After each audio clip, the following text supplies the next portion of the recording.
세미나 본격적으로 시작을 해보도록 하겠습니다. 자리에 앉아주세요. 네, 경청의 준비가 되셔야 시작을 할 것 같습니다.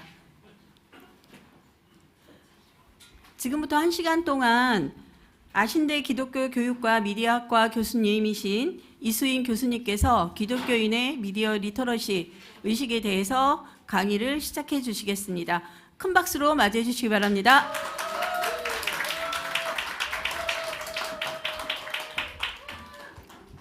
네, 여러분 만나게 돼서 반갑습니다. 네, 저를 이렇게 또 귀한 자리에 초대해 주셔서 너무너무 감사드리고요. 오늘 굉장히 여러분들이 오셨고, 그리고 보니까 뭔가 이렇게 범상치 않은 분들이 많으신 것 같아요. 예, 이 나이와 상관이 없이 센스가 가득하신 분들이 많이 오신 것 같은, 역시 작가님들이 모이시는 그런 모임이구나라고 하는 생각이 좀 드는 것 같습니다. 간단하게 그냥 제가 제 소개하면서 좀 오늘 강의를 좀 진행을 해보도록 하겠는데요. 사실 네, 어떤 청중들이 어떻게 올지 항상 모르기 때문에 늘 긴장이 많이 됩니다. 네, 그러면서 또 여러분들도 저를 처음 보시잖아요. 네, 그렇기 때문에 과연 저 인간이 강의를 할 만한 인간인가? 네. 서로 간의 좀 믿음과 또 교제하는 시간이 좀 필요하기 때문에 조금 이제 소개도 하면서 이야기를 드리면서 시작을 해보도록 하겠습니다. 저는 이제 이수인이라고 하고요. 아신대학교, 예전에 이제 아세아연합신학대학교라고 많이 알려져 있는데 그 학교가 이름이 바뀌어서 아신대학교에서 기독교 교육과 미디어를 같이 가르치고 있습니다. 근데 그 옆에 보면은 까칠 교수, AKA 까칠 교수라고 나오죠? 네. AKA 혹시 뭔지 아시나요? 아하, 네. 젊은 분들한테 물어보면은 뭐 다들 아는 그런 내용이거든요. 아카 뭐 이렇게 이야기하시기도 하는데 as known as의 약자입니다. 네, 그래서 그냥 뭐뭐라고 알려진 이런 뜻이에요. 그래서 이제 까칠 교수라고 하는 이제 별칭이 있고 그렇습니다. 근데 제가 왜 까칠 교수일까요? 그 얘기 많이 하십니다. 네, 초면에 항상 신뢰가 많으시더라고요. 네, 보자마자 뭐 저를 알지도 못하는 분들이 까칠해서 그런 거 아니냐. 네, 이런 이야기를 많이 하곤 하는데요. 제가 이제 유튜브 채널을 운영을 하고 있습니다. 그래서 까칠 교수라고 하는 유튜브 채널을 운영을 하고 있는데, 대체로 처음 보시는 분들이 많으십니다. 처음 보시죠? 네. 이구동성으로 처음 본다. 이렇게 이야기하셨지만, 구독자가 몇 명쯤 되겠습니까? 그죠. 우리 친구들이 깜짝 놀랐어요, 지금. 그 유튜브 구독자가 2만 명이라고? 막 이렇게 깜짝 놀라는 그런 분들이 많으신데요. 그러니까 2만 명이면은 사실은 구독자가 그렇게 적진 않습니다. 네. 근데 이제 여러분들 왜 모르실까요? 네. 일단 기본적으로 그 여러분들이 제가 생각할 때는 너무 이제 유튜브는 하시죠? 많이 하시지 않습니까? 네, 유튜브를 많이들 보시는데 늘 이제 말씀과 기도와 찬양 이런 컨텐츠만 보시는 것 같아요. 네, 그죠? 네, 네, 네, 네, 네. 그렇게 대답을 하시는군요. 네. 왜냐하면 이 채널은 그냥 일반 채널입니다. 네, 기독교에 대한 얘기를 하나도 하지 않고 그냥 일반적인 내용들을 다룹니다. 뭐 책에 대한 이야기하고 뭐 이러는 내용이기 때문에 아마 여러분들이랑 관심사가 다른 것 같아요. 네, 여러분들은 늘 이제 기도와 말씀과 뭐 이런 내용만 이제 보시지만 여기 이제 일반 채널이니까 그래서 못 보신 거다 이렇게 생각을 해주시면 될 것 같고요. 그래서 지금 유튜브 채널을 통해서 뭐 이제 미디어를 통해서 사람들을 또 만나고 있죠. 네, 주로 이제 책 이야기, 공부하는 이야기 이런 이야기 많이 하고 있고요. 그리고 미디어 리터러시 수업이라고 하는 책을 작년 2월에 썼고요. 그리고 챗GPT 목사님 안녕하세요라고 하는 책을 요거 이제 작년에 4월에 썼습니다. 그래서 사실 이 책 같은 경우는 저희 학교의 젊은 교수님들 5분이랑 같이 그러니까 조직신화, 성경신화, 특히 이제 신약 성경이었고 그리고 이제 역사신화 그리고 미디어 전공하시는 분, 그리고 기독교 교육을 전공하는 저 이렇게 5명이서 챗GPT가 22년 이제 10월 말이죠. 11월이죠. 11월 말에 그 3.5 버전이 처음 이제 발표를 했을 때 그때 이후로 굉장히 전 세계적으로 화제가 됐었습니다. 네, 근데 그때 당시 이제 기독교 쪽에서 특히 신학이나 교회 쪽에서 사실은 논문도 제대로 안 나오는 상황이었는데 저희가 이제 최초로 이 책을 썼었어요. 그래서 이 책 나온 지도 이미 뭐 1년이 지금 넘어가는 그런 시간이 흘렀습니다. 그래서 오늘 이런 책을 쓰고 지금 계속해서 기독교 교육과 미디어 인공지능 쪽을 연구하고 있고요. 지금은 이제 또 어떤 작업들을 하고 있느냐면은 저희가 이제 고등학교가 앞으로 이제 또 바뀝니다. 내년부터 해서 고등학교가 크게 바뀌는 게 고교 학점제라고 하는 것을 실시를 합니다. 들어보신 분들 계실 수 있는데 이걸 위해서 좀 고등학교 학생들을 위한 교과서들을 만들고 있어요. 그래서 종교 교과서도 만들고 그리고 기독교 세계관 교과서도 만들고 그러는데 특히 이제 제가 이제 인공지능 그리고 디지털 리터러시 쪽 파트를 맡게 돼서 지금 이제 교과서 집필하는 작업들을 또 진행을 하고 있습니다. 그래서 여러분들이 이제 직접 결과물들을 내고 이렇게 하는 쪽으로 열심히 활동을 하고 계시지만 저는 이제 학교에서 학생들도 가르치고 그리고 학생들을 가르치기 위한 그런 자료들을 또 준비를 하고 연구를 하고 있습니다. 그래서 오늘 여러분들 이제 만나게 된 건데요. 자, 오늘 주제가 왜 기독교인이 미디어 리터러시를 알아야 하는가라고 하는 제목으로 저희가 이제 오늘 강의를 진행을 하는데요. 근데 사실 제가 이제 강의를 준비하고 이제 그러다 보니까 사실은 좀 아쉬운 게 있었어요. 어떤 아쉬움이 있었냐면 제목을 좀 바꿀 걸 그랬다. 그리고 사실 이 제목을 그냥 주셨어요. 그냥 주신 제목입니다. 제가 1도 건드리지 않았어요. 그래가지고 일단 주셔서 계시와 같은 말씀을 제가 이제 받고 그냥 그대로 진행을 해야겠다 생각을 했는데 준비를 하다 보니까 강의의 제목을 좀 바꾸는 게 좋겠다 싶었습니다. 그래서 저는 이렇게 강의 제목을 좀 바꿔봤습니다. 그리고 왜 바꿨는지를 결론에 말씀드릴게요. 그래서 제가 이제 바꾼 제목은 왜 기독교인에게 미디어 리터러시가 중요한가라고 하는 제목으로 살짝 바꿨습니다. 근데 어쨌든 여러분 이 내용이 그렇게 쉬운 내용은 아닙니다. 왜 쉬운 내용이 아니다라고 생각을 하느냐면은 제가 작년에 미디어 리터러시 수업이라고 하는 책을 썼습니다. 그게 정확한 제목은 뭐냐면 인포데믹 시대의 그리스도인들을 위한 미디어 리터러시 수업이라고 하는 책입니다. 처음 들어보셨죠? 처음 들어보신 분들이 많으십니다. 하여튼 제가 이제 어쨌든 책을 이제 알리는 거를 많이 못해서 이제 그런 것 같기도 한데, 근데 재밌는 건 어떠냐면은 제가 이제 저 책을 내고 또 미디어 리터러시에 대한 강의를 교회에서 특히 이제 교사를 위한 강의들을 많이 하고요, 부모님들을 위한 강의를 많이 하고, 특히 이제 요즘은 부모님들이 이제 자녀들이 미디어를 되게 많이 쓰잖아요. 그래서 어떻게 미디어를 좀 잘 쓰도록 할 것이냐 이런 주제로 강의도 많이 하는데, 근데 제가 깜짝깜짝 놀라는 게 있습니다. 뭘 놀랐냐면은 미디어 리터러시에 대한 말을 들어보신 분들이 근데 의외로 많지 않습니다. 여기서도 그냥 솔직하게 미디어 리터러시라는 말을 나는 잘 못 들어봤다. 되게 생소하다. 그런 분들 보십시오. 여기 몇 분 계십니다. 지금 손들 타이밍을 놓친 분들이 한 12분 정도 계시고 뭐 그렇거든요.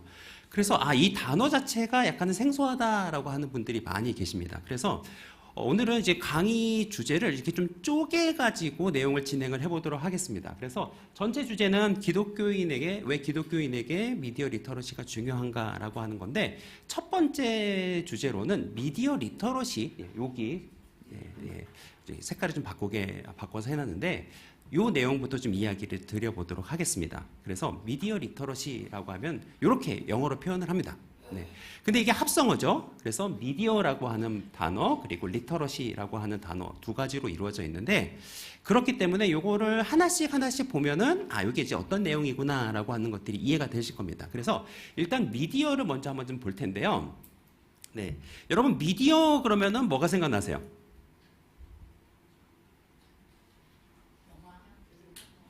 텔레비전, 영화, 또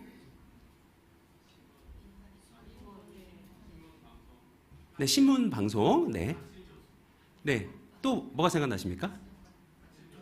유튜브. 제가 이 질문 왜 하는지 아십니까? 감사합니다. 입에도 없는 말을, 마음에도 없는 말을. 제가 이 질문을 하잖아요. 그러면은 대충 세대가 느껴집니다. 그러니까 약간 이런 질문이에요. 여러분 머리부터 발끝까지 그럼 뭐가 생각나십니까? 그 다음에 머리부터 발끝까지 핫 이슈 있으시고요. 머리부터 발끝까지 사랑스러워도 계시고요. 머리부터 발끝까지 오로나미 씨도 계십니다. 세대가 달라요. 근데 생각나는 단어들이 다릅니다. 근데 미디어도 마찬가지예요. 미디어가 뭐라고 생각하세요? 라고 여쭤보면은 세대마다 되게 다른 답변을 하십니다. 좀 윗세대는요, TV, 신문 이런 걸 압도적으로 많이 이야기하세요. 네. 그런데 젊은 세대로 가면 무슨 얘기 하느냐면은 유튜브나 틱톡이나 네, 이런 약간 지금 뉴 미디어들을 많이 이야기를 합니다. 그래서 미디어 그래도 좀 생각나는 것들이 다른데 사실 미디어를 여러분 정의해 보세요라고 한다면 쉽진 않겠죠. 네. 그래서 쉽게 가보겠습니다. 자, 보세요. 뭐죠? 자, 1과 2. 자, 둘 중에 하나 고르시면 됩니다. 네, 이거보다 쉬울 순 없어요. 네. 자, 1일까요? 2일까요? 네, 골라보세요. 2?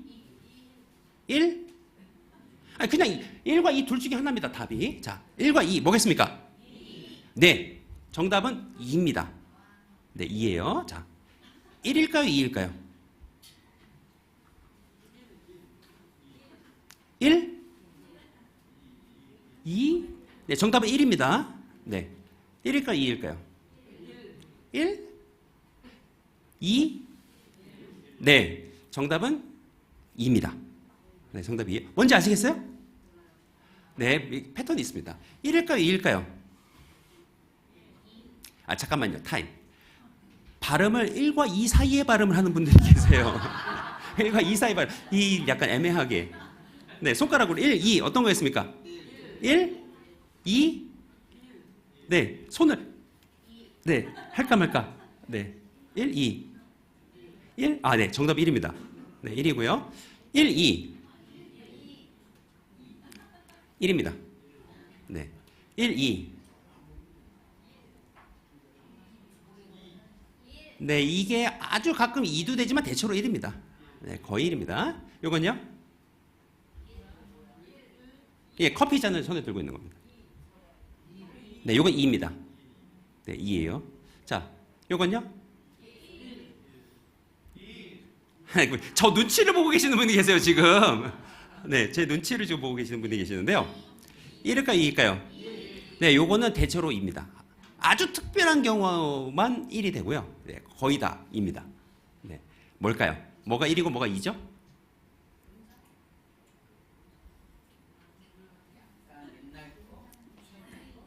옛날 거와 최근 거? 네, 사자는 네, 에덴 동산 때부터 계속 있었던 것 같거든요. 네, 네. 네. 디지털이냐 아날로그냐? 네. 이건 1이었어요. 네. 전화기도 근데 1이었죠. 네. 뭐가 1이고 뭐가 2일까요? 네. 두 가지 이상 기능이 있으면 2, 네. 한 가지 기능이면 1. 오, 아닙니다. 네. 죄송합니다. 네. 뭐가 1이고 뭐가 2일까요? 제가 이거 넘길 때, 제가 이거를 질문을 할 때 손을 이제 올리고 내리고 하는 게 있었는데 보셨나요? 네, 아무 상관없습니다. 네, 그런 것도 상관없습니다. 뭐가 1이고 뭐가 2일까요? 네, 정답이 뭐냐면 1은 미디어가 1입니다. 네, 2는 미디어가 아닌 것들이에요.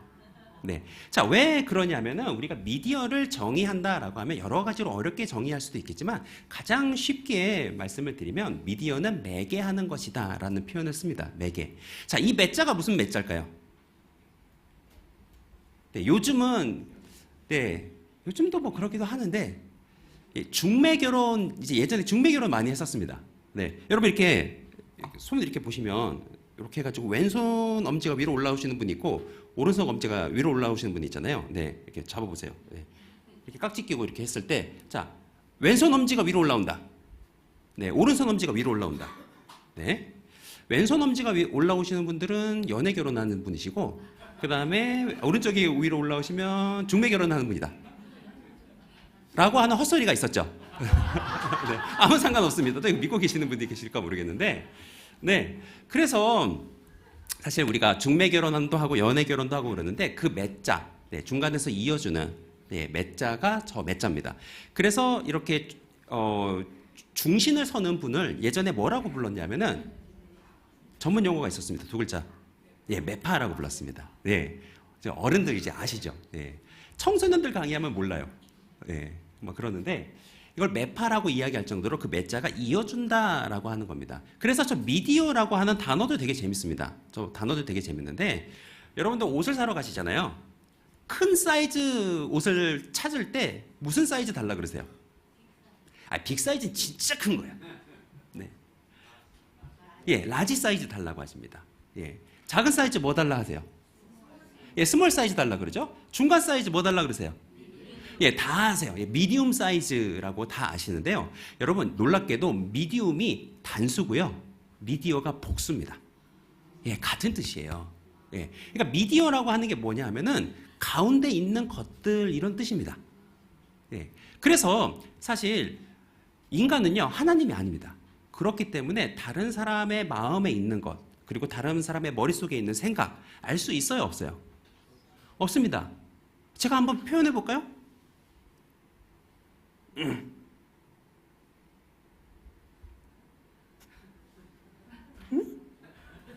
모르시겠어요?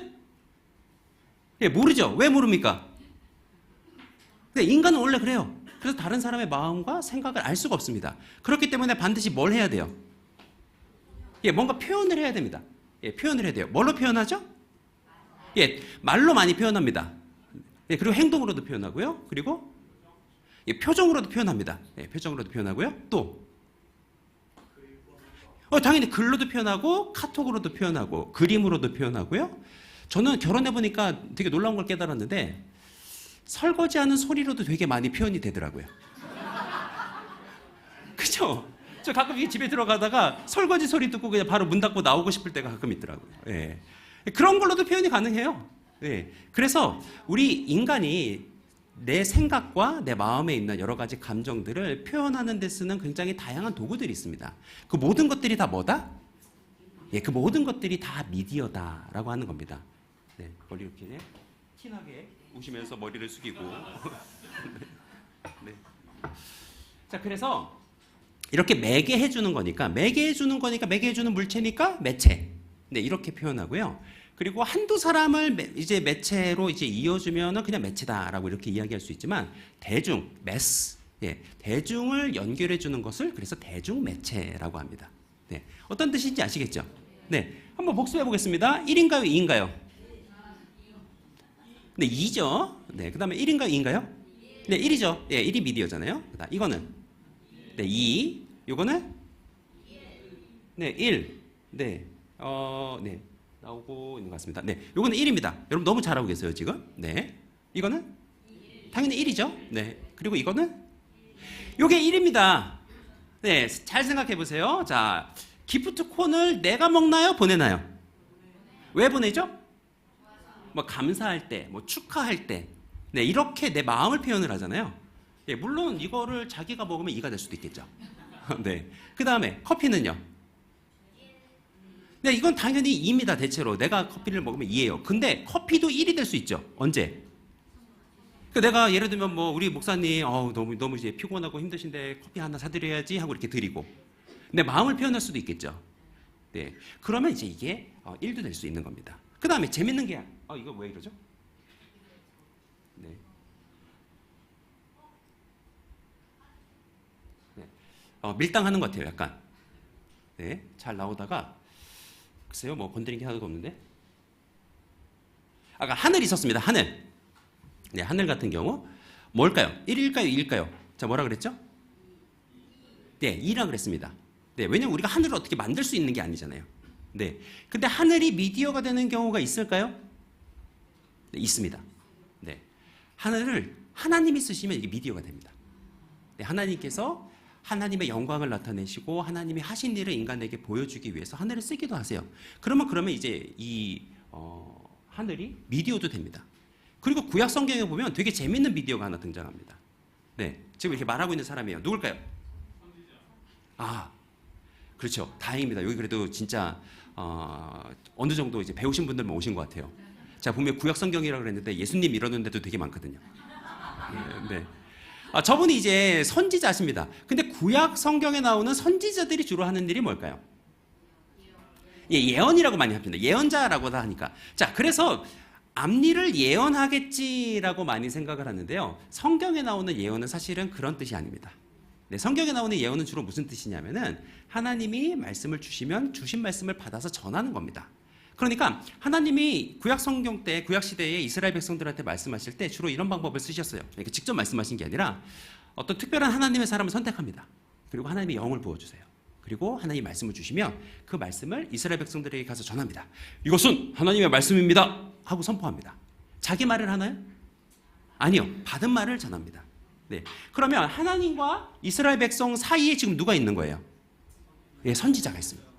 네, 이 선지자가 말씀을 전하는 살아있는 사람인데 미디어였던 겁니다. 네. 그래서 저는 지금까지 있었던 모든 미디어 중에서 가장 탁월한 미디어가 누군가라고 한다면 저는 예수님이라고 생각합니다. 왜요? 예수님이 하신 사역의 핵심이 뭐냐면 하나님과 인간을 다시 이어주시는 겁니다. 동의하시죠? 우리 인간의 죄 때문에 인간이 하나님께 나아갈 수 없었는데 인간과 우리 인간과 하나님을 다시 이어주시고 그리고 사람과 사람도 이어주셨어요. 유대인과 헬라인으로 막 갈라지고 이방인으로 갈라져 있던 그들을 하나의 교회로 지어져 가도록 하나님께서 예수님께서 오시고 역사하고 사역하고 계십니다. 그래서 저는 예수님이 가장 탁월한 미디어가 아닌가 이런 생각이 듭니다. 자, 그러면 이 미디어 리터러시라고 하는 주제에 있어서 미디어는 이해가 되시죠? 네, 미디어는 이제 이해가 다 잘 되신 것 같습니다. 그래서 이제 미디어는 뭔지 아셨어요? 자, 그럼 그 다음에 밑에 단계는 뭐죠? 예, 리터러시. 자, 리터러시가 뭐냐? 이거 들어보기도 하고 막 그랬는데 요즘 많이들 이야기하는 것 같은데 좀 어렵다라고 이야기하실 수 있는데요. 리터러시는 쉽게 이야기하면 문해력을 이야기를 하는 겁니다. 문해력. 근데 문해력도 최근에 좀 들어보셨죠? 네, 왜 들어보셨냐면은 문해력 논란이 좀 있었습니다. 네. 그래서 요건 이제 어떤 래퍼가 실제로 랩을 가사를 썼어요. 그래서 하루, 이틀, 3일, 사흘 이렇게 썼습니다. 네, 뭐가 문제인가요? 예, 사흘 대신에 뭐가 와야 돼요? 예, 나흘이 와야 됩니다. 근데 앞에 사자가 있어가지고 저걸 이제 나흘인 줄 알았어요. 요즘 이 젊은 세대들이요 엄청 무식합니다. 예, 무식해서 줄 것 같습니다. 예. 실제로 제가 이 학교에서 이제 수업을 하고 이제 그러잖아요. 그러면 어떤 일이 있었냐면은 제가 이제 수업을 하고 이제 끝낼 때 토론을 한번 시키려고 그랬습니다. 같이 토론하고 이제 강의 리뷰하면서 이야기를 하도록 시키려고 그랬는데 시간이 부족한 거예요. 그래가지고 제가 어떻게 했냐면은 오늘 이 토론을 해야 되는데 할 시간이 없으니까 야 니네들 그 구글 클래스룸을 저희가 쓰는데요. 그 구글 클래스룸에다가 니네들이 이제 느끼고 생각한 것들을 좀 올려라 이렇게 했어요. 네, 그래서 많이 쓰진 말고 한 A4 용지 한 반 장 정도로 써가지고 올려라 이렇게 했습니다. 자, 교수가 과제를 내줍니다. 학생들이 제일 먼저 뭘 물어볼까요? 네, 맞습니다. 네, 교수님 언제까지 내나요? 뭐 이렇게 물어보더라고요. 그래가지고 제가 평소에는 그런 말을 잘 안 쓰는데 제가 그날따라 몰라 이상하게 그냥 그런 말을 하고 싶었나 봐요. 그래가지고 제가 뭐라 그랬냐면은 그냥 금일 자정까지 내세요 그랬습니다. 네, 참고로 그날 수업은 화요일이었습니다. 애들이 언제 냈을까요? 네, 금요일. 이 무식한 것들. 네, 하여튼 다 죽여버리고 싶고 막 이제 그렇습니다. 그래서 이제 통탄한 뭐 그럴 일들이 많은데 근데 실제로 이런 문해력 논란들이 좀 있습니다. 그래서 어떤 업체가 심심한 사과를 한다 그랬더니 사과를 심심하게 하면 되겠냐? 네, 사과가 장난이냐? 뭐 이런 글들을 올리기도 하고요. 그리고 뭐 무운을 빈다 그러면 왜 운이 없기를 바래요? 막 이런 얘기하고요. 여자 양궁 9연패 9번 연속으로 졌어요? 물어보기도 하고요.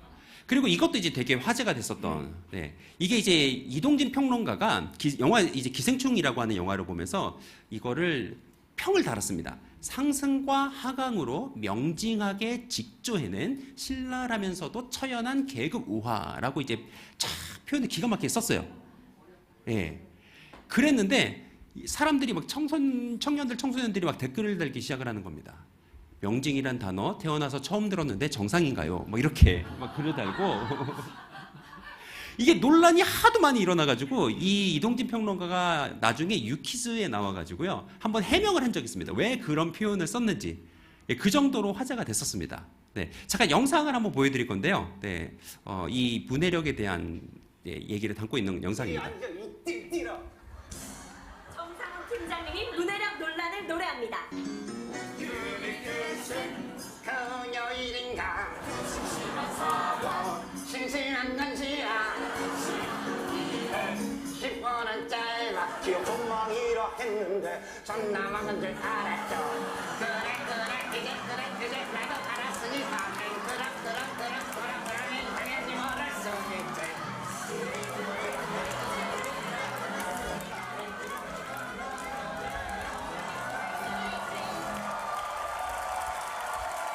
네, 요 정도 보도록 하겠습니다. 네, 재미있으시죠?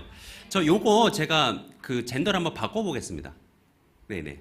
그래서 잠시만요. 그래서 저희가 이제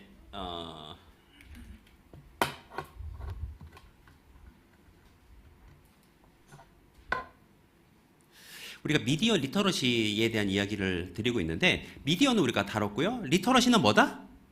예, 문해력을 이야기하는 게 리터러시라고 하는 말입니다.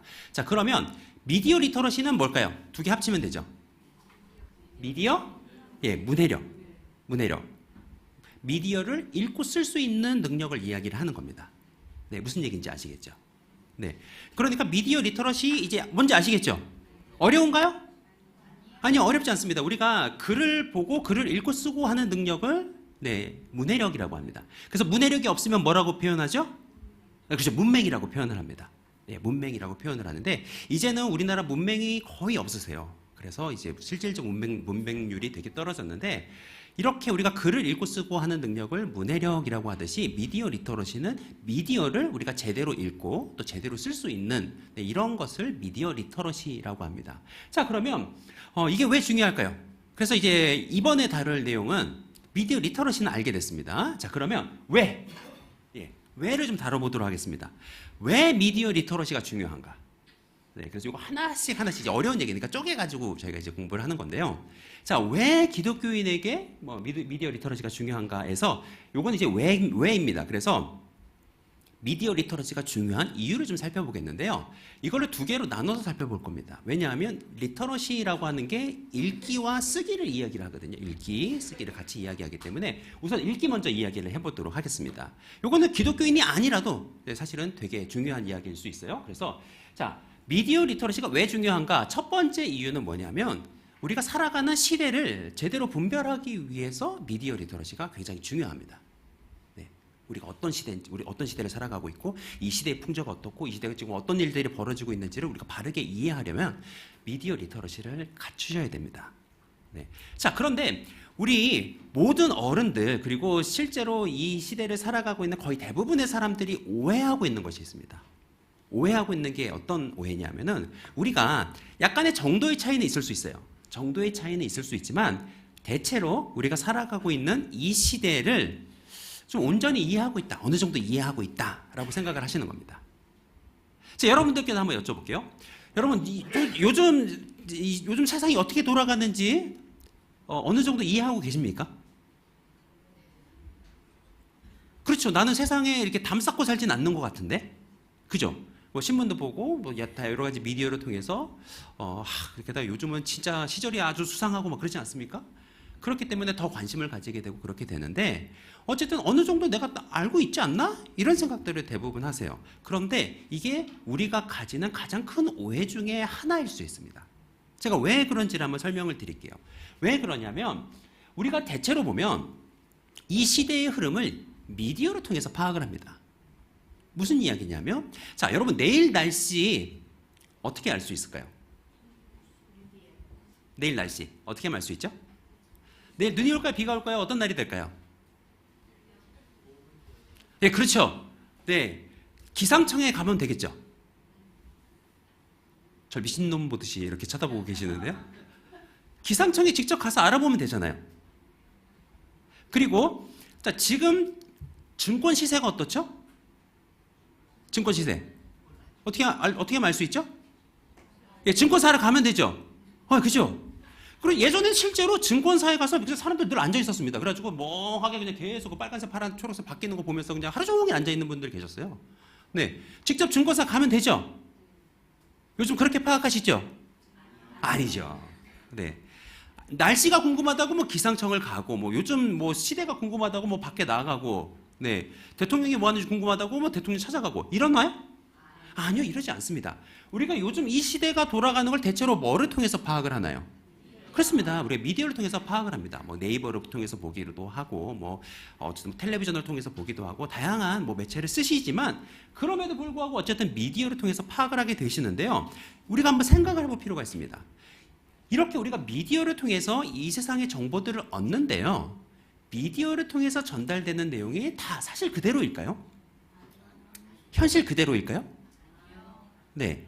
자, 요거를 우리가 좀 생각을 해볼 필요가 있는데요. 사실 미디어에 담긴 내용은요, 현실, 리얼리티, 실제는 아닙니다. 네. 오히려 미디어를 통해서 전달되는 내용은 다 땡땡되고 땡땡땡 된 것입니다. 뭐가 들어갈까요? 과장되고 왜곡된 것이다. 네. 근데 대체로 그런 걸 목표로 하진 않습니다. 네. 제가 기자예요. 나의 사명은 이 시대의 흐름을 과장하고 왜곡하는 것이다. 근데 그런 기자는 별로 없습니다. 네. 현실을 담아내려고 노력을 하죠. 네. 자, 뭐, 자극되고 선별된 것이다. 네. 저는 이렇게 정리해봤습니다. 미디어를 통해서 전달되는 내용은 재현되고 재구성된 것이다 라고 합니다. 네. 근데 여기서 우리가 미디어 학에서 다루는 굉장히 중요한 개념이 하나 나옵니다. 뭐냐 하면 재현이라고 하는 거예요. 재현. 이게 아무것도 아닌 것 같은데요. 이게 굉장히 중요한 개념입니다. 재현은 영어 표현이잖아요. 그래서 프레젠테이션이라고 하는 말은 여러분들 많이 들어보셨죠. 우리가 어떤 것들을 보여주고 드러내고 하는 건데 다시 보여주고 다시 드러낸다라고 하는 겁니다. 이게 무슨 뜻일까요? 제가 좀 쉽게 접근을 해보도록 하겠습니다. 자, 여러분 이게 누굴까요? 네, 닮았나요? 네, 이게 저희 둘째가 지금 저희 둘째가 중학교 2학년인데 저희 둘째가 저라고 그려준 겁니다. 네, 요 사진을 보고 저희 프로필 사진을 이거 드렸는데 이 사진을 보고 이렇게 그려줬어요. 네, 비슷합니까? 이게 좀 애매하죠? 네. 예, 하관을 진짜 뭐 이렇게 심통 주머니를 이렇게 만들어 놓은 것 같이 뭐 이렇게 그려졌어요. 저희 아들의 마음에 있는 이미지가 그런가? 막 이렇게 생각해 보기도 하고 그랬는데, 근데 이제 중요한 건 이거죠. 이 그림은 내가 아닐까요? 아니요, 이 그림도 이수인입니다. 사진도 이수인이죠. 그리고 저도 이수인입니다. 셋 다 이수인이에요? 동일한가요? 아니요. 그걸 생각해 보시면 돼요. 동일한가요? 아니요. 네. 그리고 오늘 여러분들은 저를 실물로 보셨습니다. 저를 오늘 실물로 보셔서 지금 실물로 이야기 나누고 저를 보고 계시는데, 오늘 여기 못 오신 분들은 오늘 강의 녹화를 하시나요? 유튜브로 나가고 있어요? 예, 유튜브로 나가고 있는데, 여기 못 오시고 유튜브로 보시는 분들은 뭐를 통해서 저를 보실까요? 예, 유튜브라고 하는 매체를 통해서 저를 봅니다. 어떤 얘기인지 아시겠죠? 그래서 여기 있는 분들한테는 미디어가 필요 없어요. 왜? 내가 여기 있으니까 굳이 나를 재현할 필요가 없습니다. 무슨 얘기인지 아시겠죠? 근데 저를 직접 만나는 사람이 아니라면 저를 재현해내야 되는 거예요. 다시 보여줘야 됩니다. 제가 여기 나타났는데 누군가의 집에서도 나타나고 그리고 누군가의 이 스크린에서도 나타나고 그러려면요, 제가 재현돼야 됩니다. 뭐를 통해서? 미디어라고 하는 매체를 통해서 다시 재현돼야 돼요. 그런데 미디어라고 하는 이 매체는 그게 어떤 매체이든지 간에 나를 그대로 담을 수 있을까요? 그대로 담을 수 있을까요? 아니요, 그럴 수 없죠. 그럴 수가 없습니다. 저라고 하는 이 실체, 리얼리티, 이 현실 속에 존재하는 저의 굉장히 일부만을 담아낼 수 있는 게 미디어입니다. 그래서 그렇게 일부 담아낸 것을 재현해서 보여주는 게 미디어예요. 그래서 예를 들면 우리가 우크라이나 전쟁에 대한 소식을 듣습니다. 네, 우크라이나 전쟁을 우리가 직접 느끼려면 어떻게 해야 돼요? 전쟁터를 가야 돼요. 자, 그래서 우리 모든 사람들에게 우크라이나 전쟁을 그대로 알려주고 실체를 알려주려면 어떻게 해야 됩니까? 다 데려가든가 아니면 여길 전쟁터로 만들던가 둘 중에 하나예요. 그럴 수는 없잖아요. 그렇기 때문에 미디어라고 하는 매체에 담아와서 우리에게 재현해서 보여줍니다. 실체와 동일할까요? 아니요, 그럴 수가 없습니다. 이게 근본적인 한계입니다. 미디어라고 하는 매체가 가진. 그래서 어떤 분은 이제 이런 얘기 하실 수 있죠. 아, 그거 사진으로 그렸으니까 그런 거 아니야. 아니, 그 그림으로 그렸으니까 제대로 못 담는 거 아니야? 사진으로 담으면 괜찮지 않을까? 실제 그대로 그냥 찍으면 되잖아요. 예. 그런데 사진도 예를 들면 이렇게 한 컷만 딱 잘라낸다고 생각해 볼게요. 근데 이게 되게 유명한 굴욕샷 중에 하나인데 이게 그 더 글로리라고 이제 넷플릭스에서 나왔던 드라마가 있습니다. 예. 거기에 나왔던 그 연진이라고 하는 주인공인데 한 컷만 잘라낸 거예요. 네. 이 사진이 이 배우의 제대로 된 모습을 보여주나요? 아니요, 그렇지 않아요. 굉장히 일부분만을 잘라서 보여주는 거란 말이에요. 그래서 사진도 그 사람을 현실을 그대로 담아낼 수 있는가? 아니에요. 딱 프레임 안에 들어온 아주 짧은 시간에 그 모습만을 담아낼 수 있을 뿐입니다. 네. 그럼 영상으로 담는 건 어떨까요? 영상으로 계속 찍으면 담을 수 있지 않을까요? 근데 그것도 약간 문제가 있습니다. 보세요. 영상이 담고 있습니다. 누가 누구를 공격하고 있죠? 네. 지금 왼쪽에 있는 사람이 오른쪽에 있는 사람을 막 이렇게 날카로운 걸로 공격하는 것 같습니다. 근데 실제의 모습은 달라요. 네. 어떤 각도로 어떻게 바라보느냐에 따라서 영상이라고 할지라도 전혀 다른 재현 체계로 다시 재구성해낼 수가 있습니다. 네. 자, 그렇기 때문에 미디어를 통해서 전달되는 내용은 뭐 된 거다? 네, 재현된 거다라고 하는 거예요. 재현된 거다. 재현이 이제 뭔지 아시겠죠? 재현은 사실은 미디어학에서 되게 중요한 개념입니다. 이거 사실 진짜 어려운 개념인데 이거를 다 이해하고 좀 따라오시는 것 같아요. 예, 정말 잘하고 계신다. 칭찬드리고요. 그리고 또 하나 재구성된 것이다라고 하는 것 이렇게 말씀을 드리는데 재구성되는 것을 가장 잘 표현하고 있는 게 뭐냐면 여러분 알고리즘이라고 하는 겁니다. 네. 자, 여러분 다른 거 할 거 없이 전화기를 한번 꺼내 보시죠. 전화기를 꺼내서 유튜브 앱을 켜시면 됩니다. 유튜브 앱을 켜세요. 켜셨나요? 네. 자, 유튜브 앱을 켜시고 옆 사람이랑 바꿔보겠습니다. 네.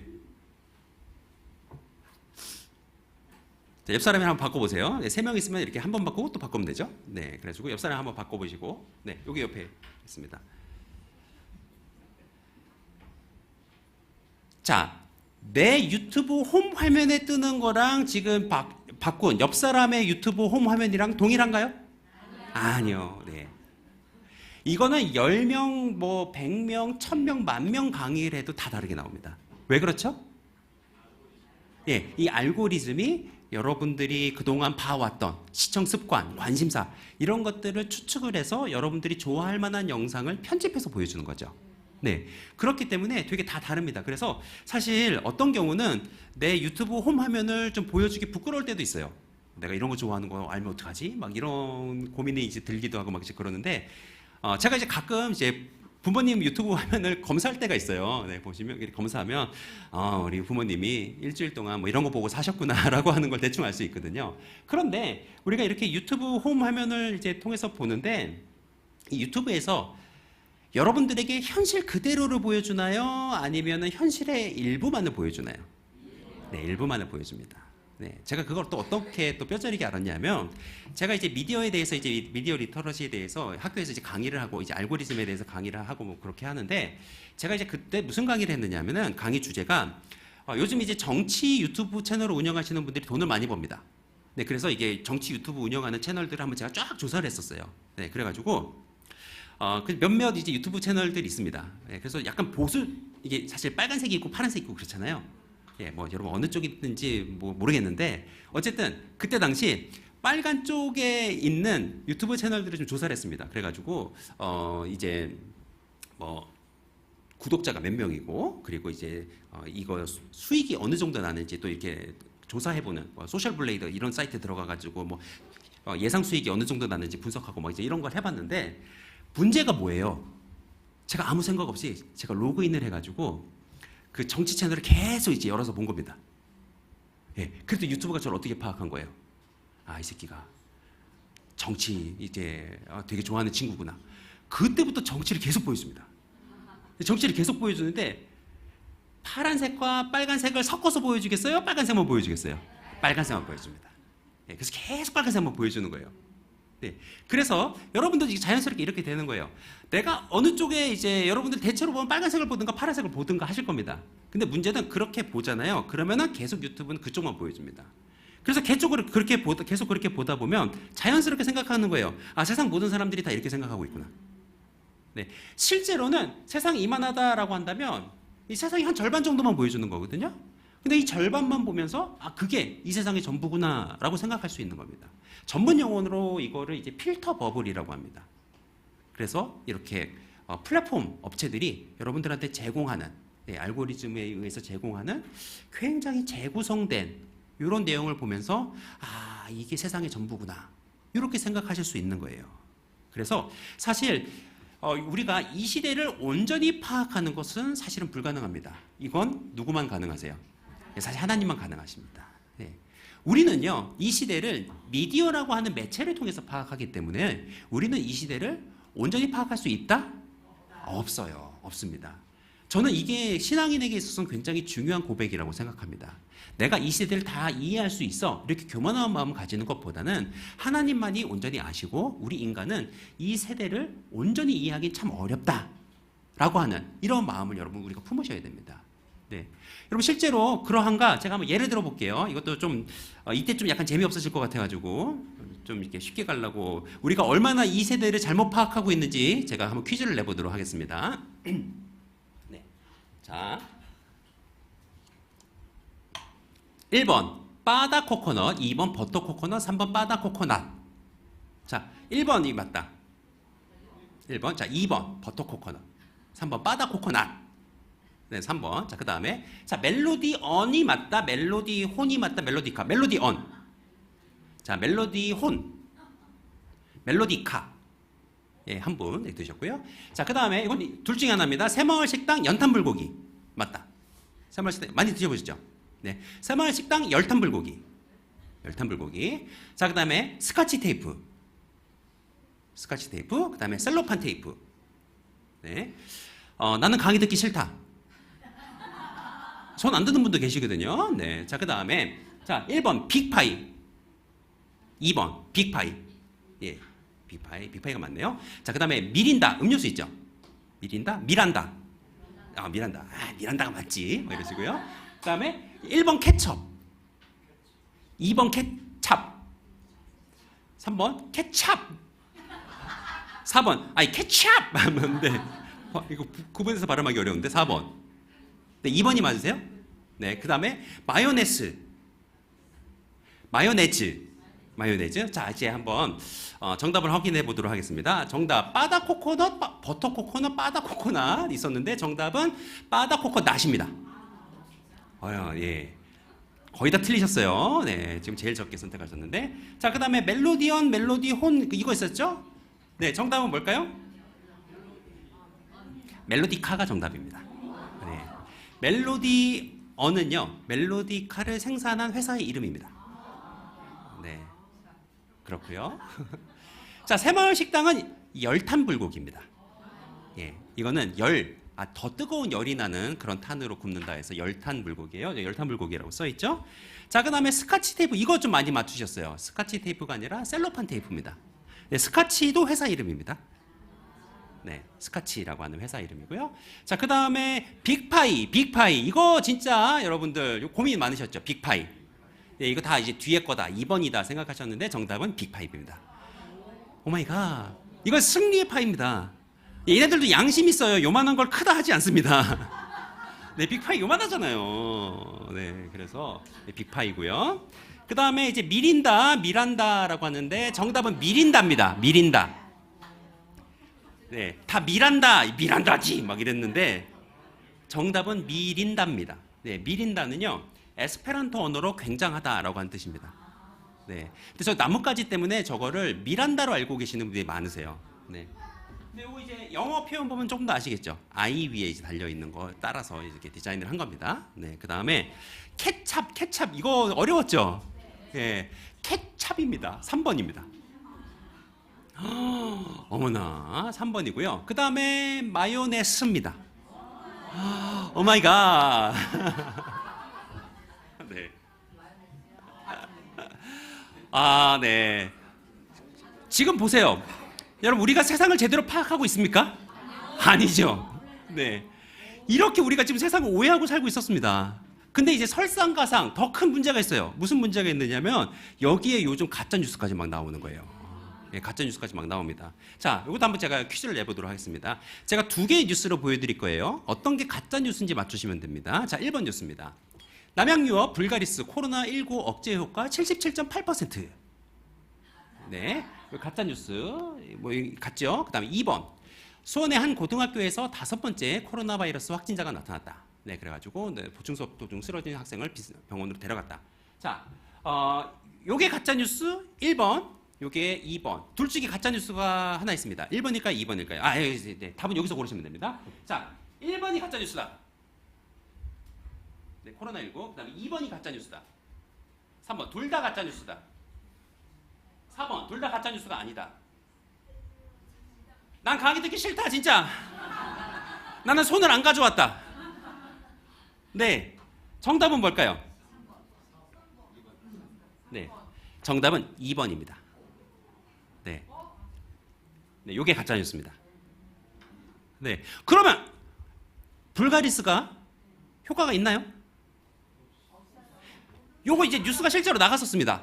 그래서요, 이날 마트마다 그냥 불가리스 완전 동나고 그랬습니다. 난리가 났었어요. 그리고 막 남양유 주가가 하루에 주가 막 올라가고 막 그랬었어요. 근데 이제 그 다음날 이제 식약처에게 경고 처분받고 다시 주가 떨어지고 그랬는데, 요거는 가짜 뉴스가 아닙니다. 네, 왜 아닐까요? 네, 전문 용어로 이거는 오보라고 합니다. 네. 가짜 뉴스와 가짜 뉴스가 아닌 것들을 우리가 좀 이렇게 분별하는 기준이 있습니다. 그래서 많은 분들이 가짜 뉴스를 너무 쉽게 이야기하시는데요. 가짜 뉴스에 있어서 가장 중요한 건 의도성입니다.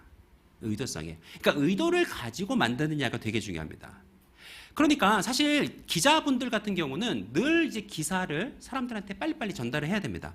네, 그래서 기사를 제작을 할 때 신속성도 되게 중요해요. 예, 정확성도 중요하지만 신속성도 중요합니다. 근데 그러다 보니까 이 두 가지를 항상 같이 추구를 하는데, 근데 어쨌든 사람이 하는 일이잖아요.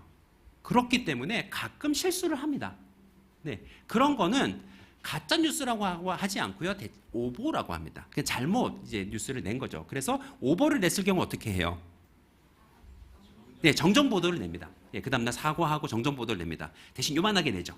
네, 요만하게 구석에 조그맣게 이제 신문에 내는데, 그런 것들은 이제 오보라고 하고요. 가짜 뉴스는 의도성이 있어야 됩니다. 내가 진짜 다른 사람들을 속이고 내가 속이는 것을 통해서 뭔가 이익을 얻고 하는 그런 의도성이 있어야 사실은 가짜 뉴스라고 우리가 이야기할 수 있습니다. 네. 그리고 우리나라 같은 경우는 가짜 뉴스가 이 찌라시라고 하죠.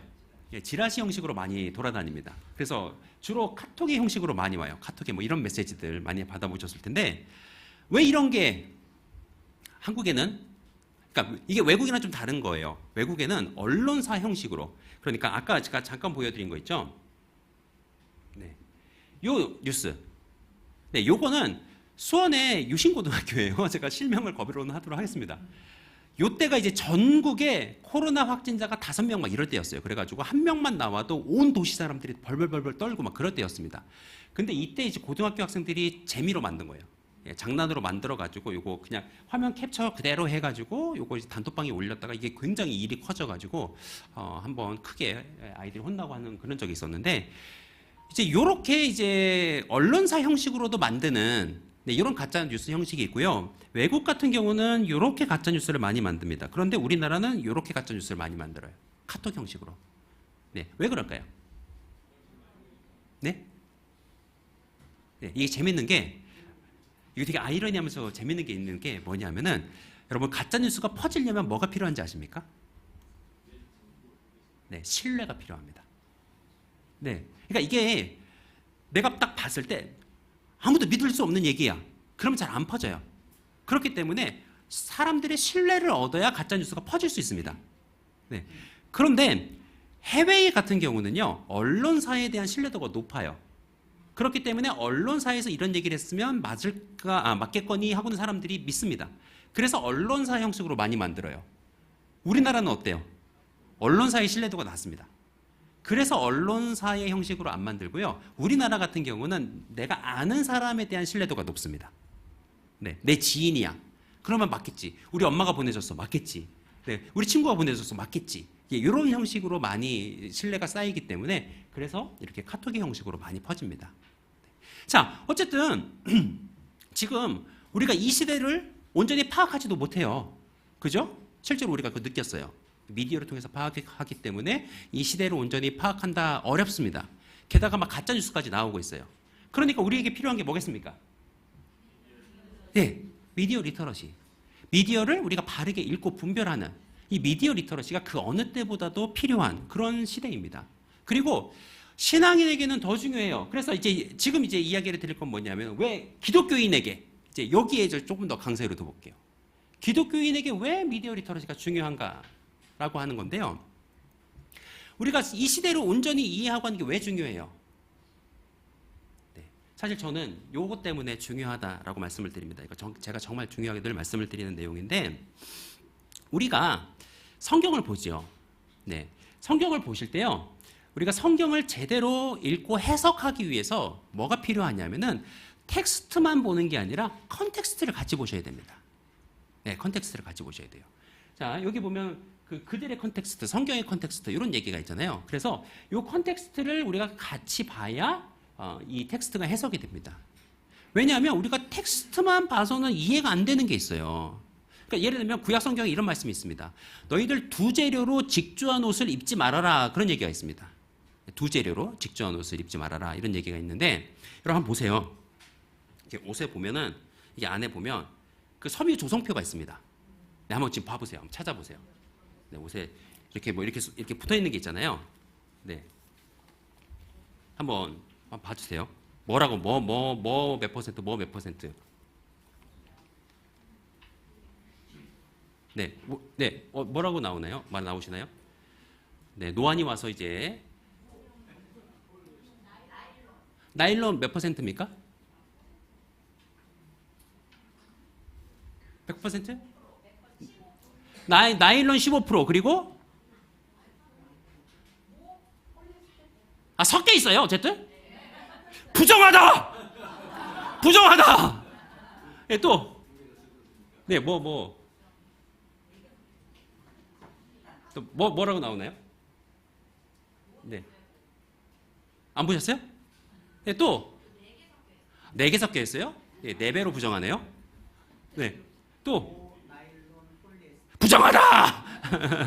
부정하다. 네, 또 100% 없으세요? 네, 뭐 100%세요? 폴리에스테르 100%. 오, 거룩한 하나님의 자녀요. 거룩하다. 거룩하다. 네. 여러분 이게 이해되세요? 이 말씀이 이해가 되세요?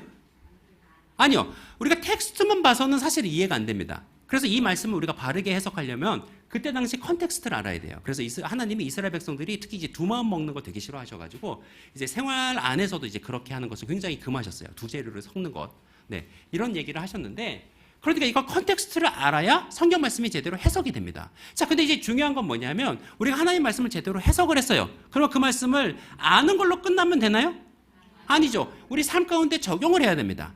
근데 적용을 할 때 한 번 더 필요한 게 뭐냐면 컨텍스트가 한 번 더 필요해요. 근데 이때 필요한 컨텍스트는 뭐죠? 네, 지금 우리가 살아가는 이 시대의 컨텍스트를 알아야 됩니다. 그래야 이 말씀이 이 세대 가운데 우리가 이 시대를 살아가는 우리들에게 어떤 의미이고 우리가 어떻게 살아가야 되겠구나라고 하는 것을 바르게 적용할 수 있습니다. 근데 문제는 뭐예요? 우리가 이 시대의 컨텍스트를 다 미디어를 통해서 파악하거든요. 네. 그렇기 때문에 우리가 말씀을 바르게 적용하기 위해서는 선결되어야 되는, 우리가 먼저 가져야 되는 게 미디어 리터러시라고 하는 겁니다. 그렇기 때문에 신앙인들에게는 훨씬 더 중요하죠. 게다가 기독교인들이 가짜뉴스에 빠지면 진짜 큰일 납니다. 큰일 나요. 네. 근데 이런 뉴스 이제 가끔 보실 거예요. 단톡방에 이런 게 막 올라옵니다. 아프가니스탄에서 뭐 22명의 선교사가 사형 판결을 받고 내일 오후 처형이 된다고 합니다. 뭐 기도해 주십시오. 그리고 이 급전이라는 표현 되게 많이 쓰시거든요. 이 급한 소식을 빨리 전달해 달라. 이 문자를 받으셨어요. 그럼 대체로 뭐 하십니까? 같이 기도도 하시고 예, 급하니까 같이 기도하자고 이제 뭐 이렇게 나눠 주십니다. 네. 근데 이 뉴스 같은 경우는 진짜 이건 국민일보에도 나왔던 뉴스예요. 네. 그래서 이게 몇 년 전에 돌았던 가짜 뉴스인데 이제 계속 도는 네, 그런 내용입니다.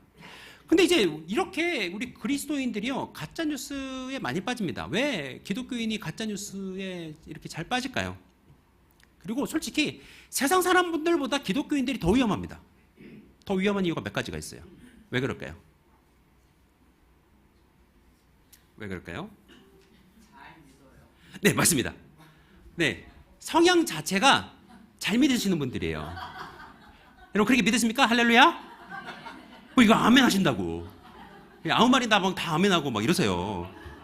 그냥 넙죽넙죽 이게 잘 받는 분이십니다. 잘 받는 분이 아니면 사실 신앙을 가지기 어려울 수도 있거든요. 성향상 잘 믿는 분들이 많으세요. 자, 그 다음에 또 왜 그럴까요? 네, 여러분 주변에 보세요. 주변에 믿을 만한 분들이 많으세요? 아니면 사기꾼 양아치 같은 분들이 많으세요? 네, 교회 다니시는 분들 보면 대체로 이렇게 교회 다니는 식구들이 많거든요. 네, 믿을 만한 분들이 많아요. 사기꾼 양아치 같은 사람이 별로 없습니다. 네, 이렇게 되니까 어떻게 돼요? 네, 주변 사람들만 잘 믿을 수밖에 없어요. 주변에 믿을 만한 사람들이 있습니다. 그 다음에 또 왜 기독교인이 가짜뉴스 빠지기가 쉬울까요? 네, 기본적으로 기독교인들이요 퍼뜨리는 문화가 있습니다. 예, 기도 제목 누가 이제 올리잖아요. 그럼 어떻게 해요? 예, 그냥 나눠요. 이거 나누고 막 돌리고 뭐 이렇게 누가 사고 났대, 뭐 암이래 이러면서 뭐 계속 전달하고 같이 기도하고 이게 기본 탑재가 돼 있습니다. 문화로. 그다음에 마지막 네 번째가 또 있어요. 네 번째는 뭐냐면 우리 기독교인은 사실 이 세상을 그냥 놔두기를 원해요? 아니면 이 세상을 하나님 나라로 바꿔 나가기를 원해요? 예, 바꿔나가기를 원해요. 이 세상을 변화시키는 하나님의 사람이 되고 싶단 말이에요. 자, 그러면 이 세상에 무관심하면 되겠어요? 안 되죠. 기본적으로 그리스도인들은 항상 세상을 바라보고 고민하면서 이 시대를 품고 늘 기도하는 사람들입니다. 그러니까 세상 일에 무관심한 사람들이 아니에요. 그래서 사실 기독교인들이 가짜뉴스에 빠지는 게 더 위험합니다. 우리가 믿음이 있는 게 더 문제예요. 예, 더 위험합니다. 네. 근데 이제 신앙인이 가짜뉴스에 빠져요. 무슨 문제가 생길 수 있습니까? 일단 첫 번째로 가짜뉴스에 자꾸 빠지고 이러면 이 시대의 풍조를 잘못 읽겠죠. 예, 잘못된 정보를 듣고 그냥 그게 맞는가 보다 생각하면서 잘못된 판단을 할 수 있죠. 그래서 이 시대에 하나님의 뜻이 무엇인지 온전히 분별하지 못하는 일이 일어날 수 있고요. 그 다음에 기독교인이 가짜뉴스에 빠지면 안 되는 이유가 또 있습니다. 뭐냐 하면 우리 그리스도인들은 다 그리스도인의 하나님의 증인인데 이 복음의 증인된 삶을 살아야 돼요. 여러분 증인에게 요구하는 게 뭘까요? 말을 잘하는 걸까요? 네, 증인은요 진실만을 이야기할 것을 기대합니다. 그래서 선서를 어떻게 해요? 네, 법정에서 선서하면 진실만을 이야기할 것을 선서합니다. 네, 증인에게 있어서는 제일 중요한 게 그거예요. 자, 근데 여러분이 세상 사람이라고 생각해 보세요. 내 옆에 어떤 그리스도인이 있어.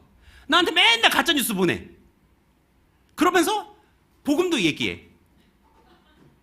난 복음의 증인이래. 이 사람이 믿어지겠습니까? 이 사람이 하는 말이? 이게 대표적으로 어떤 거냐면은 메신저 때문에 메시지가 망가지는 케이스입니다.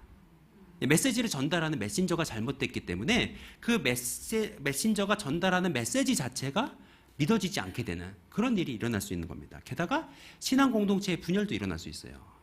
사실 정치적인 이런 이슈는요, 다른 얘기만 해도 분열됩니다. 알고 계시죠?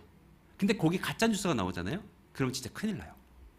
네, 그렇기 때문에 사실 이 그리스도인들에게 있어서 이 가짜 뉴스에 빠지지 않는 바른 미디어 리터러시를 가지는 거 더 중요한 것 같아요. 게다가 이제 인공지능 시대로 들어왔잖아요.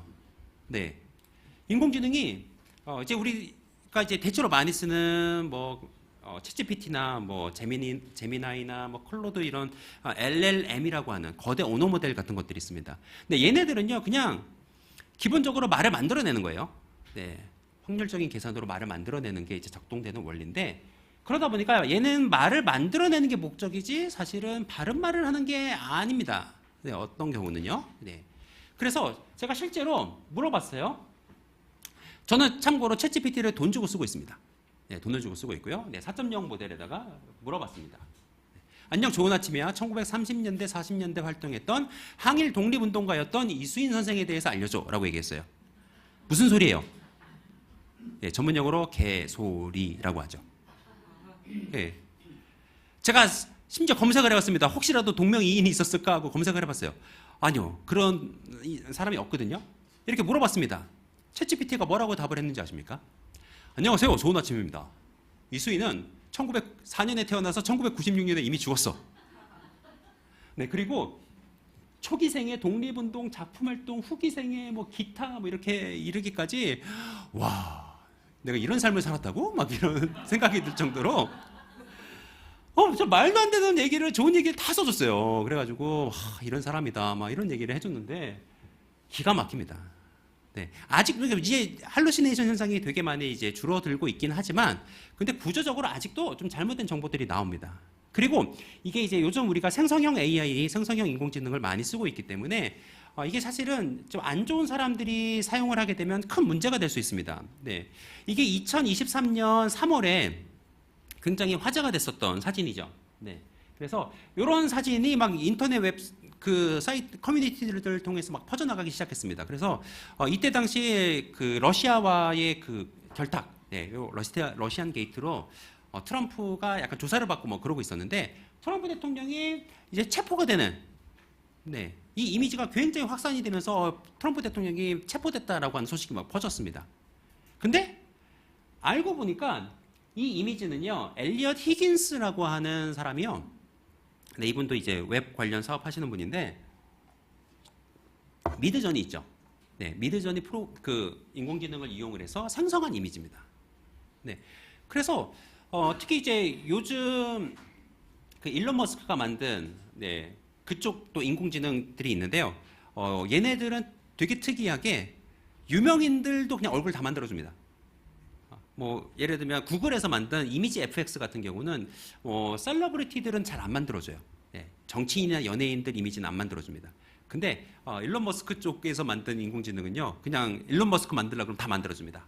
네, 그래서 유명인의 사진을 얼마든지 만들어낼 수 있는 그런 시대가 됐어요. 네, 그렇기 때문에 이제는 마음 먹고 가짜 뉴스 만들면요, 사진, 영상 박아놓을 수 있습니다. 네, 영상도요, 그냥 막 만들 수 있습니다. 제가 하나 보여드릴게요. 계신가요? 강의 재미없지요? 저도 재미없답니다. 억지로 하는 거예요. 믿거나 말거나 말이죠. 네. 요거 이제 제 모습이잖아요. 네. 제 모습인데 이거 제가 한 얘기일까요? 네, 제 목소리이기도 하거든요. 다시 한번 들어보실래요? 네, 처음에 좀 작게 나와가지고. 안녕하세요. 강의 잘 듣고 계신가요? 강의 재미없지요? 저도 재미없답니다. 억지로 하는 거예요. 믿거나 말거나 말이죠. 네. 저 일본말도 잘해요. こんにちは。はじめまして。私は人工知能で作られたアバターです。さまざまな言語で皆さんとコミュニケーションを取ることができます。今後、私を通して素敵なことを一緒にやりましょ 네, 중국말도 하죠. う。你好，我是人工智能创造的化身，我可以用多种语言与你交流。未来，让我们和我一起做大事吧。 네, 요건 다 인공지능을 통해서 생성한, 제 영상을 업로드해서 학습시켜가지고 생성해낸, 네, 그런 영상들이에요. 참고로 그냥 타이핑만 하면은 말을 다 해줍니다. 네, 그렇기 때문에 제가 한국말로 한 다음에 이거를 번역기로 돌려가지고 일본어로 입력을 하잖아요. 그럼 일본말로 이렇게 해줘요. 네, 중국말로 입력하면 중국말로 해주고, 베트남어 입력하면 베트남어로 해주고, 전 세계 말로 다 해줍니다. 네, 그러니까 이제는 이거를 사실 제가 할 수 있어서 다행이지, 누군가 나쁜 마음 먹고 네, 이 영상에다가 뭐 이렇게 입력만 하면 돼요. 뭐 그러면은 제가 심지어 동성애를 찬성하는 사람이 될 수도 있는 거고, 심지어 제가 역적도 될 수 있는 거고, 뭐 오만 소리를 할 수 있는 막 그런 영상도 막 만들어낼 수 있는 그런 시대가 됐습니다. 네, 그러니까 이제는 더 미디어 리터러시가 필요한 그런 시대가 된 거죠. 이제는 정말 진리를 분별해내기 어려운 시대가 됐는데, 근데 문제는 뭐냐면, 이게 이제 장신대 김효숙 교수님께서 조사를 해보셨는데, 실제로 목사님들이랑 일반인들, 뭐 성도들 이렇게 같이 허위 정보, 가짜 뉴스를 판별하는 것들을 한번 조사를 해봤어요. 그랬더니 오히려 목회자 집단이랑 비기독교 집단 간의 유의미한 통계적인 차이가 나타날 정도로 목회자 집단과 기독교인 집단의 평균이 상대적으로 낮게 나타났습니다. 네. 그러니까 제가 아까 말씀드렸잖아요. 기독교인이 믿음을 가지고 있기 때문에 더 가짜 뉴스에 빠지기 쉬운데 실제로 그런 모습들이 현상적으로 나타나고 있습니다. 네, 오히려 가짜 정보, 허위 뉴스를 구별하는 게 교회를 안 다니시는 분들이 더 잘해요. 네, 그렇기 때문에 이제는 진짜 비판적 사고력을 중심으로 우리가 이 미디어 리터러시를 바르게 좀 갖출 필요가 있습니다. 그래서 미디어 리터러시 그럼 어렵게 생각하지 마시고요. 여러분 이렇게 생각하시면 됩니다. 우리가 어떤 정보를 봤을 때요. 계속 의심하는 겁니다. 이게 맞는지 아닌지 무조건 아멘하고 받아들이지 마시고 계속 따져보셔야 돼요. 따져보시면서 이게 맞는지 아닌지 유용한지 아닌지를 좀 계속 구별하려고 노력을 하셔야 됩니다. 물론 귀찮을 수 있죠. 그죠? 네, 귀찮으실 수 있는데요. 제가 이야기를 하나 해드리도록 하겠습니다. 젊은 그 청년 2명이요. 예, 젊은 한국 청년 2명이 그 어디죠? 그 순례의 길. 갑자기 네, 네, 역시 배우신 분들이랑 같이 강의하니까 쉬운 것 같아요. 네. 산티아고 순례길을 이제 여행을 하던 중이었어요. 그러다가 어느 날 밤에 이 산티아고를 순례를 하다가 한 마을에 들어가서 이제 머물렀는데 그 마을에서 그 동네 친구들을 사귀게 된 거예요. 그래가지고 막 같이 술도 마시고 막 그러면서 이 청년 2명이서 너무너무 즐거운 시간 보냈습니다. 그러고 나서 그 다음날 아침에 딱 일어났는데 얘네들이 그 다음날 신나게 놀고 이렇게 뻗어버리는 바람에 전화기를 충전하는 거예요. 네. 근데 이제 항상 전화기의 내비게이션을 보면서 이제 길을 갔거든요. 그래가지고 딱 봤는데 이제 전화기가 3%입니다. 어씨, 망했다. 근데 어떻게 해요? 출발해서 가긴 가야 되거든요. 그래가지고 일단 뭐 가보자 하고 길을 떠났습니다. 그래가지고 순례길을 이제 또 가기 시작을 했는데 가다 보니 앞불싸 갈림길이 나왔어요. 그래가지고 일로 가야 되나? 절로 가야 되나? 뭐 고민을 하고 있었습니다. 근데 고민을 하고 있는데 또 다행히 이렇게 갈림길 앞에 노인이 할아버지 2분이 앉아 계신 거예요. 그래가지고 할아버지들에게 물어보면 되겠다 생각하고는 그 할아버지들에게 가까이 다가가기 시작했습니다. 그랬는데 그 할아버지들이 앉아 계시는 벤치 앞에 이렇게 안내 표지판이 하나 붙어 있는 겁니다. 뭐라고 붙어 있냐면은 2 노인 중 1명은 참말만, 다른 1명은 거짓말만 한다. 질문은 1명에게 딱 1번만 할 수 있다. 이렇게 붙어 있는 겁니다.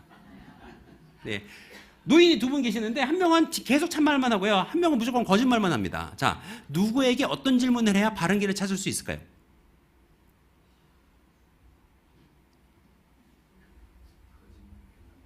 네, 1명은 참말만 이야기하고 1명은 거짓말만 이야기해요. 누구에게 뭐라고 물어봐야 될까요?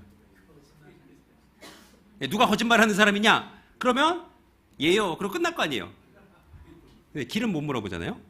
네, 한 번만 딱 물어볼 수 있습니다. 어렵죠? 객관식으로 준비했습니다. 자, 1번.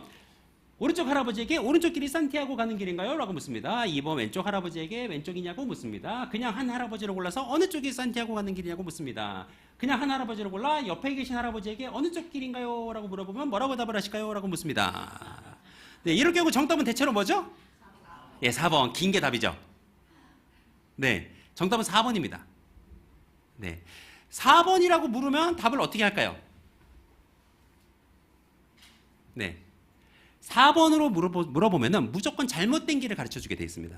그래서 가르쳐 주는 길에 반대로 가시면 됩니다. 네. 왜냐하면 그냥 한 할아버지를 골랐어요. 근데 그 할아버지가 참말만 하시는 분이에요. 그럼 그 할아버지에게 물어본 거죠. 옆에 계신 할아버지가 어디라고 답을 해줄까요? 거짓말하는 새끼. 그러니까 얘는 잘못된 길이라고 알려줄 거야. 네. 그 다음에 물어봤는데 거짓말하는 사람이에요. 네. 옆 사람은 참말을 하는 사람이잖아요. 그래가지고 사실 저쪽이라고 알려줄 텐데 거짓말 해야 되잖아요. 그러니까 이쪽이라고 알려줄 거야 라고 거짓말을 하는 거죠. 어찌됐든 거짓말하게 돼 있습니다. 그래서 반대길로 가시면 됩니다. 어렵죠? 네. 머리 아프죠? 근데 왜 그럴까요? 왜 이렇게 머리 아프고 어려울까요? 여러분 중요한 건 누가 참말을 이야기하는지 누가 거짓말을 이야기하는지 모르기 때문에 그런 거예요. 모르기 때문에. 우리가 가짜 뉴스가 많이 나오고 뭐 그래서 이 시대를 바라보면서 우리가 미디어 리터러시를 갖춰야 되고 비판적 사고력으로 바라봐야 되고 이게 되게 번거로우실 수 있습니다. 근데 여러분 중요한 건 뭐냐면 요즘은 진짜 누가 참말을 이야기하는지 누가 거짓말을 이야기하는지 분별하기 어려운 시대예요. 예. 그렇기 때문에 좀 귀찮더라도 하셔야 됩니다. 귀찮고 좀 번거롭더라도 우리가 이 시대를 바르게 분별하고 하나님의 말씀을 바르게 적용하면서 살아가기 위해서 반드시 필요한 게 특히 우리 신앙인들에게 반드시 필요한 게 이 미디어 리터러시라고 하는 겁니다. 이 시대를 바르게 읽어내는 이 능력이 무엇보다도 필요하죠. 그리고 미디어 리터러시가 왜 중요한가? 두 번째, 이유입니다. 두 번째 이유. 네. 잘 쓰기 위해서도 중요하죠. 왜? 리터러시는 읽기만 해당되나요? 아니요. 쓰기도 문해력이거든요. 그러면 결국 잘 읽었으면 어떻게 돼요? 잘 쓰고 표현하고 해야 됩니다. 그게 리터러시예요. 그래서 저는 앞으로 이게 되게 중요한 이제 사역의 방향이 좀 필요하다라고 생각을 하는데, 앞으로 좀 정말 바른 기독교 세계관과 바른 기독교 신앙을 갖춘 그리스도인 미디어 크리에이터가 좀 다양하게 나와야 된다라고 생각을 합니다. 네. 그래서 사실 제가 처음에 유튜브를 할 때 저도 되게 고민을 많이 했어요. 왜냐하면 저도 이제 유튜브를 할 때 제가 그냥 목사하고 저도 그리고 신학교 교수로 있고 그렇기 때문에 제가 이제 굉장히 쉽게 다룰 수 있는 컨텐츠는 사실 어떻게 보면 교회에 대한 컨텐츠예요. 예, 교회도 되게 할 만한 얘기가 많거든요. 네. 그래서 이제 그런 얘기를 다뤄도 되지만 저는 그냥 그런 생각이 들었어요. 그러니까 기독교인들이 너무 이제 교회 안에서 교회 이야기만 하는 것보다는 그냥 세상에 나가서 그냥 세상 사람들과 함께 이야기할 수 있는 내용을 다루면 이것도 좋지 않을까? 이런 생각을 했죠. 그리고 무엇보다도 그냥 자연스럽게 내가 신앙인이고 그렇기 때문에 뭐 자연스럽게 그냥 내가 가지고 있는 믿음, 내가 가지고 있는 가치관, 생각이 이렇게 사람들에게 전달될 수 있도록 하면 어떨까? 이런 생각을 했습니다. 그래서 이제 유튜브 채널을 운영을 하고 특히 이제 기독교 채널로 운영을 하지 않았어요. 네. 그래서 이런 컨텐츠들을 만들고 있는데, 근데 지금은 그걸 오히려 잘했다 이런 생각이 듭니다. 네, 잘했다 그런 생각이 들고요. 제가 왜 그런 생각을 하느냐 하면은 이 앤디 크라우치라고 하는 분이 컬처 메이킹이라고 하는 책에서 이런 얘기를 하셨어요. 무슨 얘기 하셨냐면은, 저는 이게 진짜 중요한 이야기라고 생각을 하는데, 문화를 비난하고 비평하는 것도 사실 되게 중요합니다. 근데 문화를 비난하기만 해서는 아무것도 달라지지가 않아요. 네. 문화를 비평하고 모방하고 소비하는 것으로도 충분하지 않습니다. 문화를 변화시키는 유일한 방법은요, 문화를 창조하는 겁니다. 그러니까 좋은 문화를 만들어서요, 보여주는 거예요. 그러니까 세상 사람들은요, 그런 게 있는지도 모를 수 있습니다. 좋은 문화가 있고 좋은 미디어 콘텐츠가 있는지도 모를 수도 있어요. 그럴 때 보여줘야 되는 거죠. 네, 우리 바른 신앙을 가진 사람들이 좋은 문화를, 좋은 기독교적인 문화를 만들어서 그것들을 세상 사람들에게 보여주면서 이렇게 바꾸자. 예, 그냥 문화는 그냥 그렇게 바꾸는 겁니다. 너 잘못했어, 그거 아니야 라고 하는 게 아니라 결국 뭐가 좋은 건지를 보여줘야 되는 거예요. 그래야 문화는 바꿀 수 있습니다. 저는 그래서 우리 한국 AI 작가협회 올해 이제 오늘 1주년을 맞이하시는데, 이 협회의 역할이 되게 중요하고, 그리고 이 협회가 앞으로 하셔야 될 일들이 굉장히 많다 이런 생각이 듭니다. 네. 결국 문화를 바꾸는 건요, 뭐 어떻게 보면은 저처럼 공부하고 책 쓰고 비평하고 뭐 이런다고 바뀌는 게 아니라 결국은 적극적으로 우리가 좋은 문화를 만들어낼 때 바뀌거든요. 지금 이 미디어 세상을 여러분 생각해 보세요. 좋은 컨텐츠만 있나요? 우리 자녀들에게 마음껏 너 진짜 하루 종일 봐, 그래도 괜찮을 만큼 좋은 컨텐츠들만 있나요? 아니요, 그렇지 않거든요. 우리 아이들, 다음 세대들, 그리고 사람들한테 봤을 때 좀 이건 보지 않았으면 좋겠는데 하는 그런 컨텐츠들도 굉장히 많습니다. 이거 어떻게 바꾸겠냐고요. 비난하고 비평하고 이럴 수도 있지만 여러분들이 하시는 것처럼 좋은 문화를 만들어내시는 게 필요합니다. 그래서 정말 꿋꿋하게 가셔야 됩니다. 네, 붓소의 뿔처럼 어쨌든 꺾이지 않고 그냥 꿋꿋하게 가시면서 계속해서 좋은 문화들을 많이 만들어 주시기를 저는 개인적으로도 간곡하게 부탁을 드립니다. 네, 그래서 이 협회를 통해서 정말 이 시대가 좀 바뀌는 그런 모습들이 나타났으면 좋겠고, 그리고 무엇보다도 아까 이제 제가 미디어는 매개하는 거다라고 말씀을 드렸잖아요. 네, 그렇다라고 하는 얘기는 뭐냐 하면 우리가 하나님과 세상 사람들 사이에 늘 미디어가 됩니다. 네, 그래서 우리 자신이 미디어예요. 우리 자신이 미디어입니다. 그래서 최고의 미디어 사역이다라고 한다면 저는 이거라고 생각해요. 네, 우리가 좋은 미디어로 살아가는 겁니다. 네, 세상 사람들이 하나님 볼 수 있을까요? 아니죠. 세상 사람들이 하나님이 어떤 분인지 알 수 있을까요? 방법이 없습니다. 네, 하나님이 어떤 분인지 어떻게 알아요? 그런데 세상 사람들이 하나님을 아는 방법이 있습니다. 하나님이 어떤 분이시고 그분이 어떤 생각을 하는 분이시고 얼마나 사랑이 많은지 어떻게 아시냐면요, 우리를 보면서 알아요. 네. 왜냐하면 우리가 하나님과 세상 사람들 사이에 미디어가 되기 때문에요. 세상 사람들은 생각합니다. 이 사람들은 하나님은 못 보거든요. 근데 우리는 볼 수 있습니다. 그래서 우리가 하는 말을 보면서, 말을 들으면서 그렇게 생각해요. 아, 하나님이 저런 말씀을 하시는 사람인가 보다 생각해요. 우리가 하는 행동을 보면서 하나님이 저런 행동을 하는 분이신가 보다 생각합니다. 우리가 원하든 원하지 않든요, 우리는 세상에 나가면요, 미디어로서 살아갈 수밖에 없어요. 그렇기 때문에 우리가 궁극적으로는 우리가 미디어를 많이 인공지능을 비롯한 다양한 미디어를 잘 사용해서 좋은 작품도 만드시고 세상에 표현도 하고 하는 것도 또 중요하지만, 결국 우리가 궁극적으로 제일 중요하게 생각해야 될 사명이 있다라고 한다면 하나님과 세상 사이에 미디어다라고 하는 것을 기억을 하시면서 바른 미디어로 우리가 하나님을 바르게 표현하면서 살아가는 것이 제일 중요하다 생각합니다. 이제 오늘 강의를 좀 마무리해 보도록 하겠습니다. 자, 마무리를 하면서 제가 이 얘기를 드릴게요. 왜 기독교인이 미디어 리터러시를 알아야 하는가라고 하는 것에서 강의 제목을 왜 기독교인에게 미디어 리터러시가 중요한가, 이걸로 좀 바꿨으면 좋겠어요. 이렇게 제가 처음에 말씀을 드렸는데, 제가 왜 바꿨는지를 말씀을 드릴게요. 왜 바꿨느냐라고 한다면, 미디어 리터러시는요, 단순히 인지적인 지식만을 이야기하지는 않습니다. 네, 실제적인 역량이고요. 그리고 무엇보다도 삶의 태도를 포함하는 것입니다. 네. 그래서 처음에 제목을 주셨는데 이걸 제가 곰곰이 묵상하고 그러다 보니까 이건 조금 인지적인 차원에서 좀 접근을 하는 그런 제목인 거예요. 아는 거. 근데 미디어 리터러시는 그게 아니라, 네, 이 역량이고 태도입니다. 네, 이거를 우리가 교육 목표에서, 그래서 항상 교육 목표는 세 가지로 잡습니다. 이거는 공교육에서 다 이렇게 잡아요.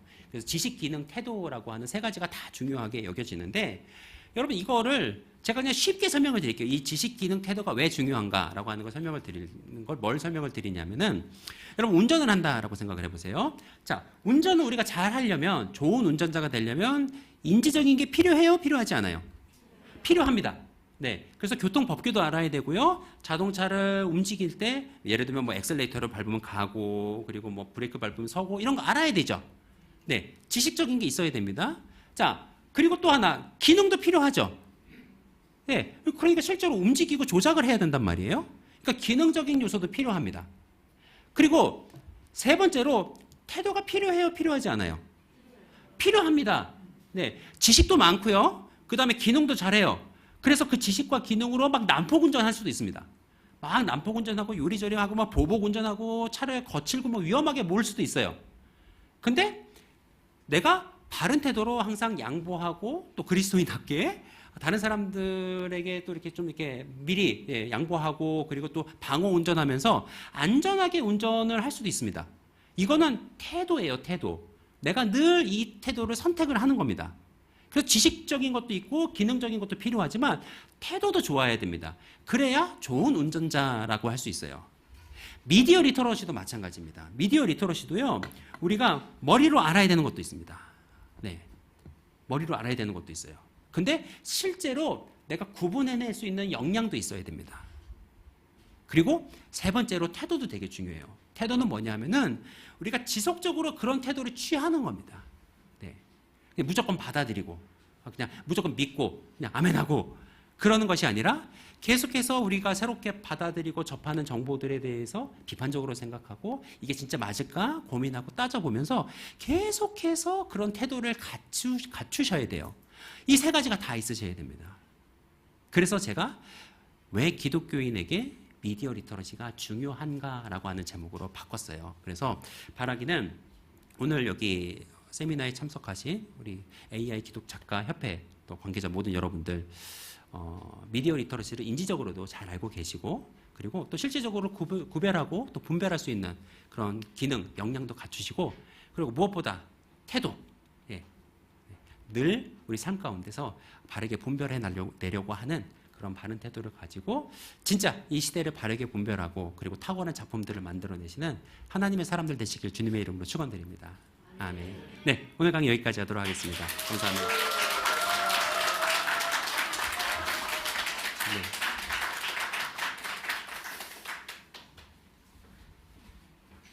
쉬는 시간 없이 긴 시간 또 강의해 주신 이승 교수님께 다시 한번 큰 박수 부탁드립니다.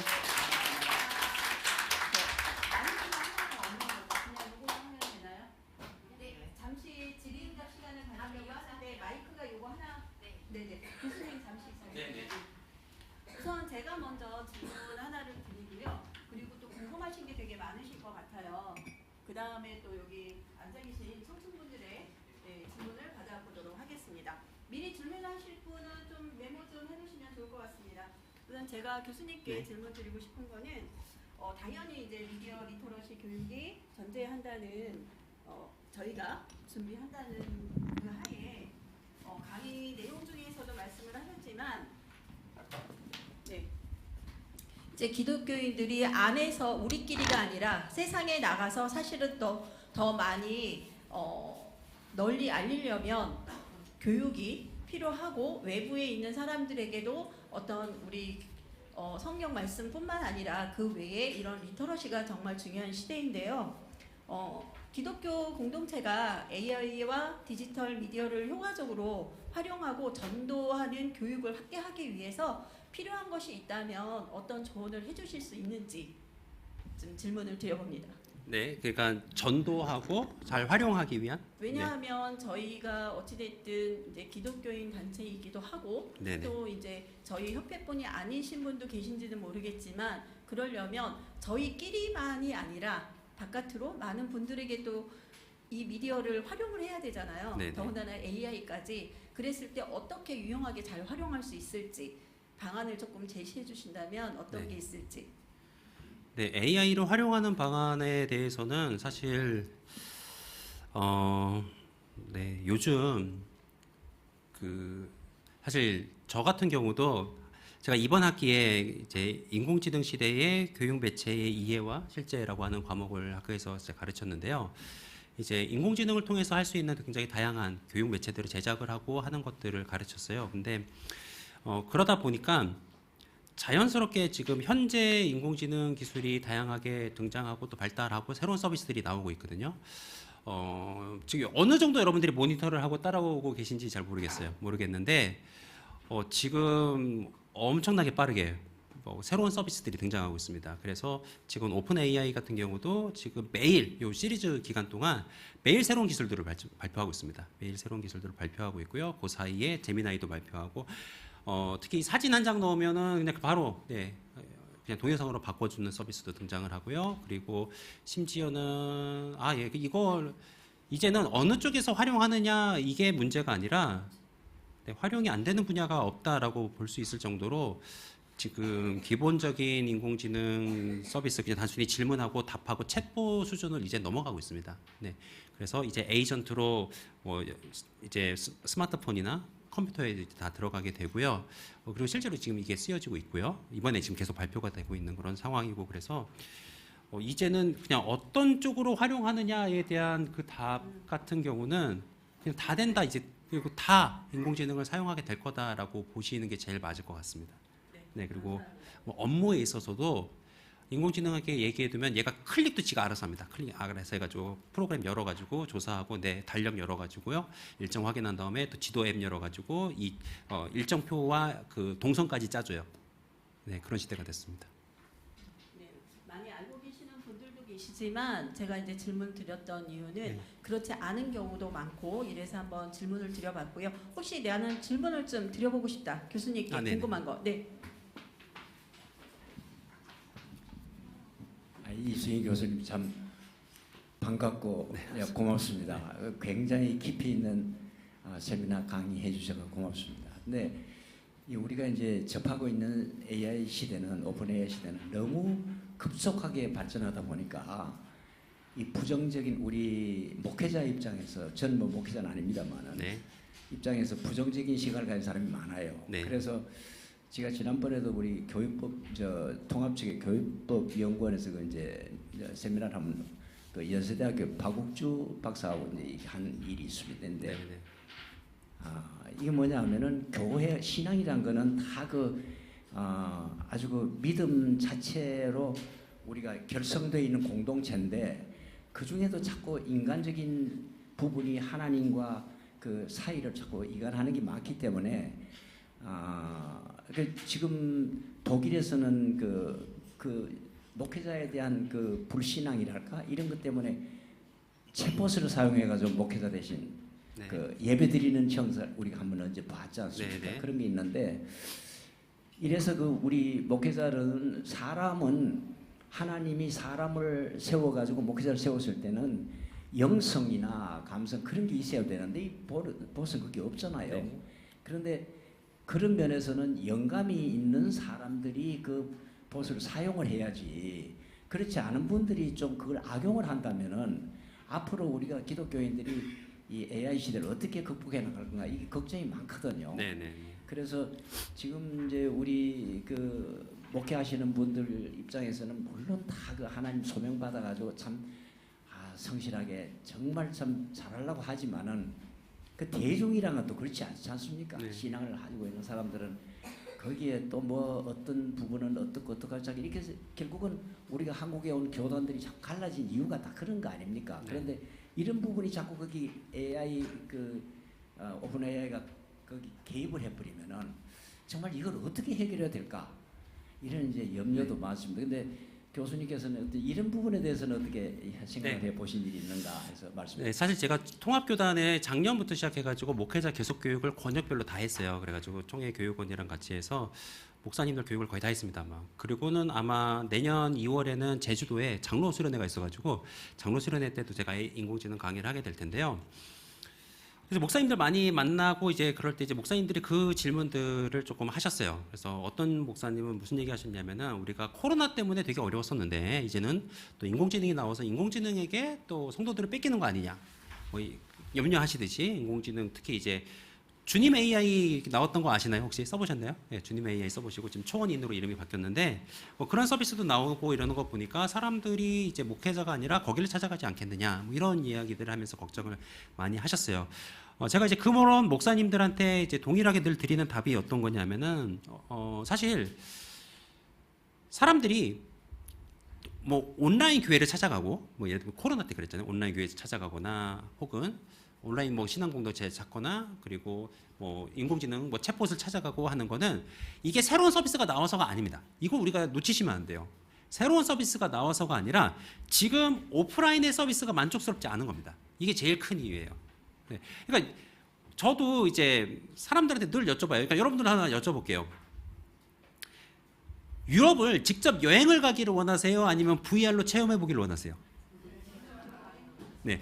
VR 요즘 되게 신선, 완전 새롭게 그냥 집에서 볼 수 있어요. VR로 보시겠어요? 여행 가시겠어요? 다 여행을 간다 선택을 하십니다. 왜요? 오프라인으로 직접 가는 게 훨씬 좋아요. 네. 사실 목사님에게 상담하고 직접 기도받고 목사님이랑 좋은 관계가 있고 이제 그러잖아요. 내게 어떤 삶의 문제가 있어요. 네. 챗봇을 찾아가는 게 낫겠어요? 목사님 찾아가는 게 낫겠어요? 목사님 찾아가는 게 훨씬 낫습니다. 예, 가까이 살면서 뭐 상담도 하고 그러는 것뿐만 아니라 목사님 내 사정을 잘 아시니까 날 위해서 기도도 해주시고 막 그래요. 근데 이게 만족스럽지 못하면 다른 교회를 찾기도 하고 다른 목회자를 찾기도 해요. 그러다가 챗봇도 찾고 뭐 온라인도 찾고 뭐 이제 그렇게 되고 인공지능 찾아갈 수 있을 수는 있어요. 근데 이게 사실은 대체되기는 어렵습니다. 아까 이제 말씀하셨듯이 실제로 기도하고 또 신앙이 있는 네, 이런 목회자가 아니고 게다가 특별히 내 사정도 잘 모르는 네, 그런 챗봇에게 사실은 그렇게 인공지능에게 많이 내 인생을 제 영혼의 문제는 너무나도 중요한 문제잖아요. 네, 그렇기 때문에 그걸 나에게 사실 맡기고 싶지 않아요. 그런데 문제는 오프라인에 뭔가 지금 문제가 있는 겁니다. 네, 이거는 그렇기 때문에 오프라인에서 해결을 할 문제지 서비스가 나왔기 때문에 망하는 문제가 아니에요. 네, 어떤 말씀인지 좀 이해가 되시죠? 네. 다음 또 질문 하실 분 안 계신가요? 네. 네. 마이크가 거기까지 안 가서. 네. 네.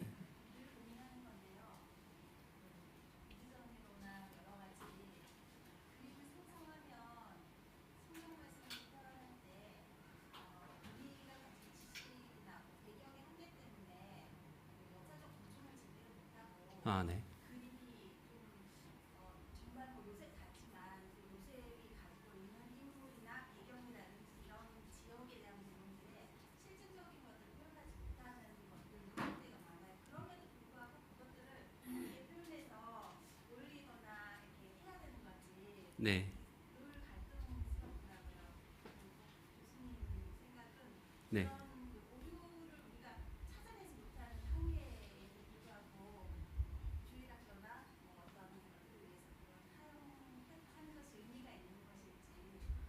네.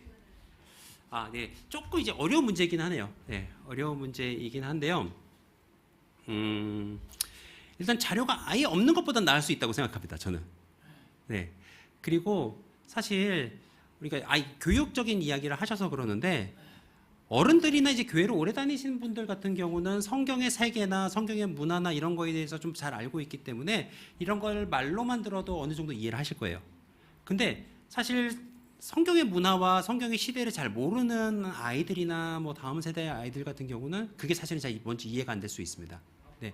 그렇기 때문에 사실은 그림 자료가 꽤 도움이 될 수가 있어요. 예, 도움이 될 수가 있는데 물론 이제 거기에 있어서 완벽한 고증이 안 될 수도 있고 중간에 뭐 약간 에러가 나올 수도 있고 뭐 그냥 뭐 손가락이 11개 나오는 거 이런 에러 말고 그냥 좀 자잘한 에러들이 분명히 나타날 수도 있을 거라고 생각을 해요.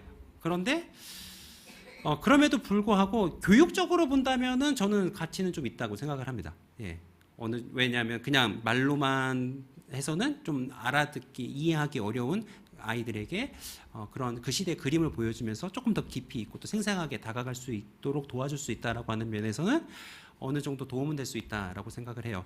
그런데 이제 이게 그냥 100% 내가 성경의 세계다, 성경은 이렇다라고 하는 것을 100% 확신하지 않고 근데 계속 근사치를 찾아가신다라고 생각하시면 좋을 것 같아요. 네, 얼마든지 수정할 수 있고 그리고 전문가가 또 보고 또 지적을 해주시면 또 수정하시면 되고 네, 그런 거에 대해서 열린 마음으로 그냥 접근을 하시고 그리고 항상 그런 걸 달아두세요. 이거 인공지능으로 생성한 이미지이기 때문에 네, 현실 고증과 100% 일치하지 않는 부분도 있을 수 있습니다라고 하는 부분에 대해서 설명을 항상 이렇게 달아두시면 사람들도 어느 정도 그걸 보면서 이거 인공지능이 만든 거구나 그렇기 때문에 약간의 오류는 있을 수 있겠네라고 이렇게 조금 걸러서 볼 수 있으니까 그런 면에 있어서는 그런 메시지들을 두시면 좋을 것 같습니다. 중요한 메시지 말씀해 주신 것 같습니다. 그래서 요즘에는 다 기자들도 AI로 기사를 쓰는 경우에는 AI 기사라고 다 명시하는 것처럼 네네. 저희도 그런 것들이 좀 필요할 것 같습니다. 또 혹시 중학생, 고등학생 자녀 있으신 분들 교수님 오셨을 때 질문하시면 좋을 텐데 왜냐하면 교과가 다 내년부터 바뀌기 때문에 뭐 거기 다 없나 봐요. 학생 두신 분은. 네. 이사님 뭐 질문하실 거 없으세요? 네. 네네. 또 다른 분, 네네.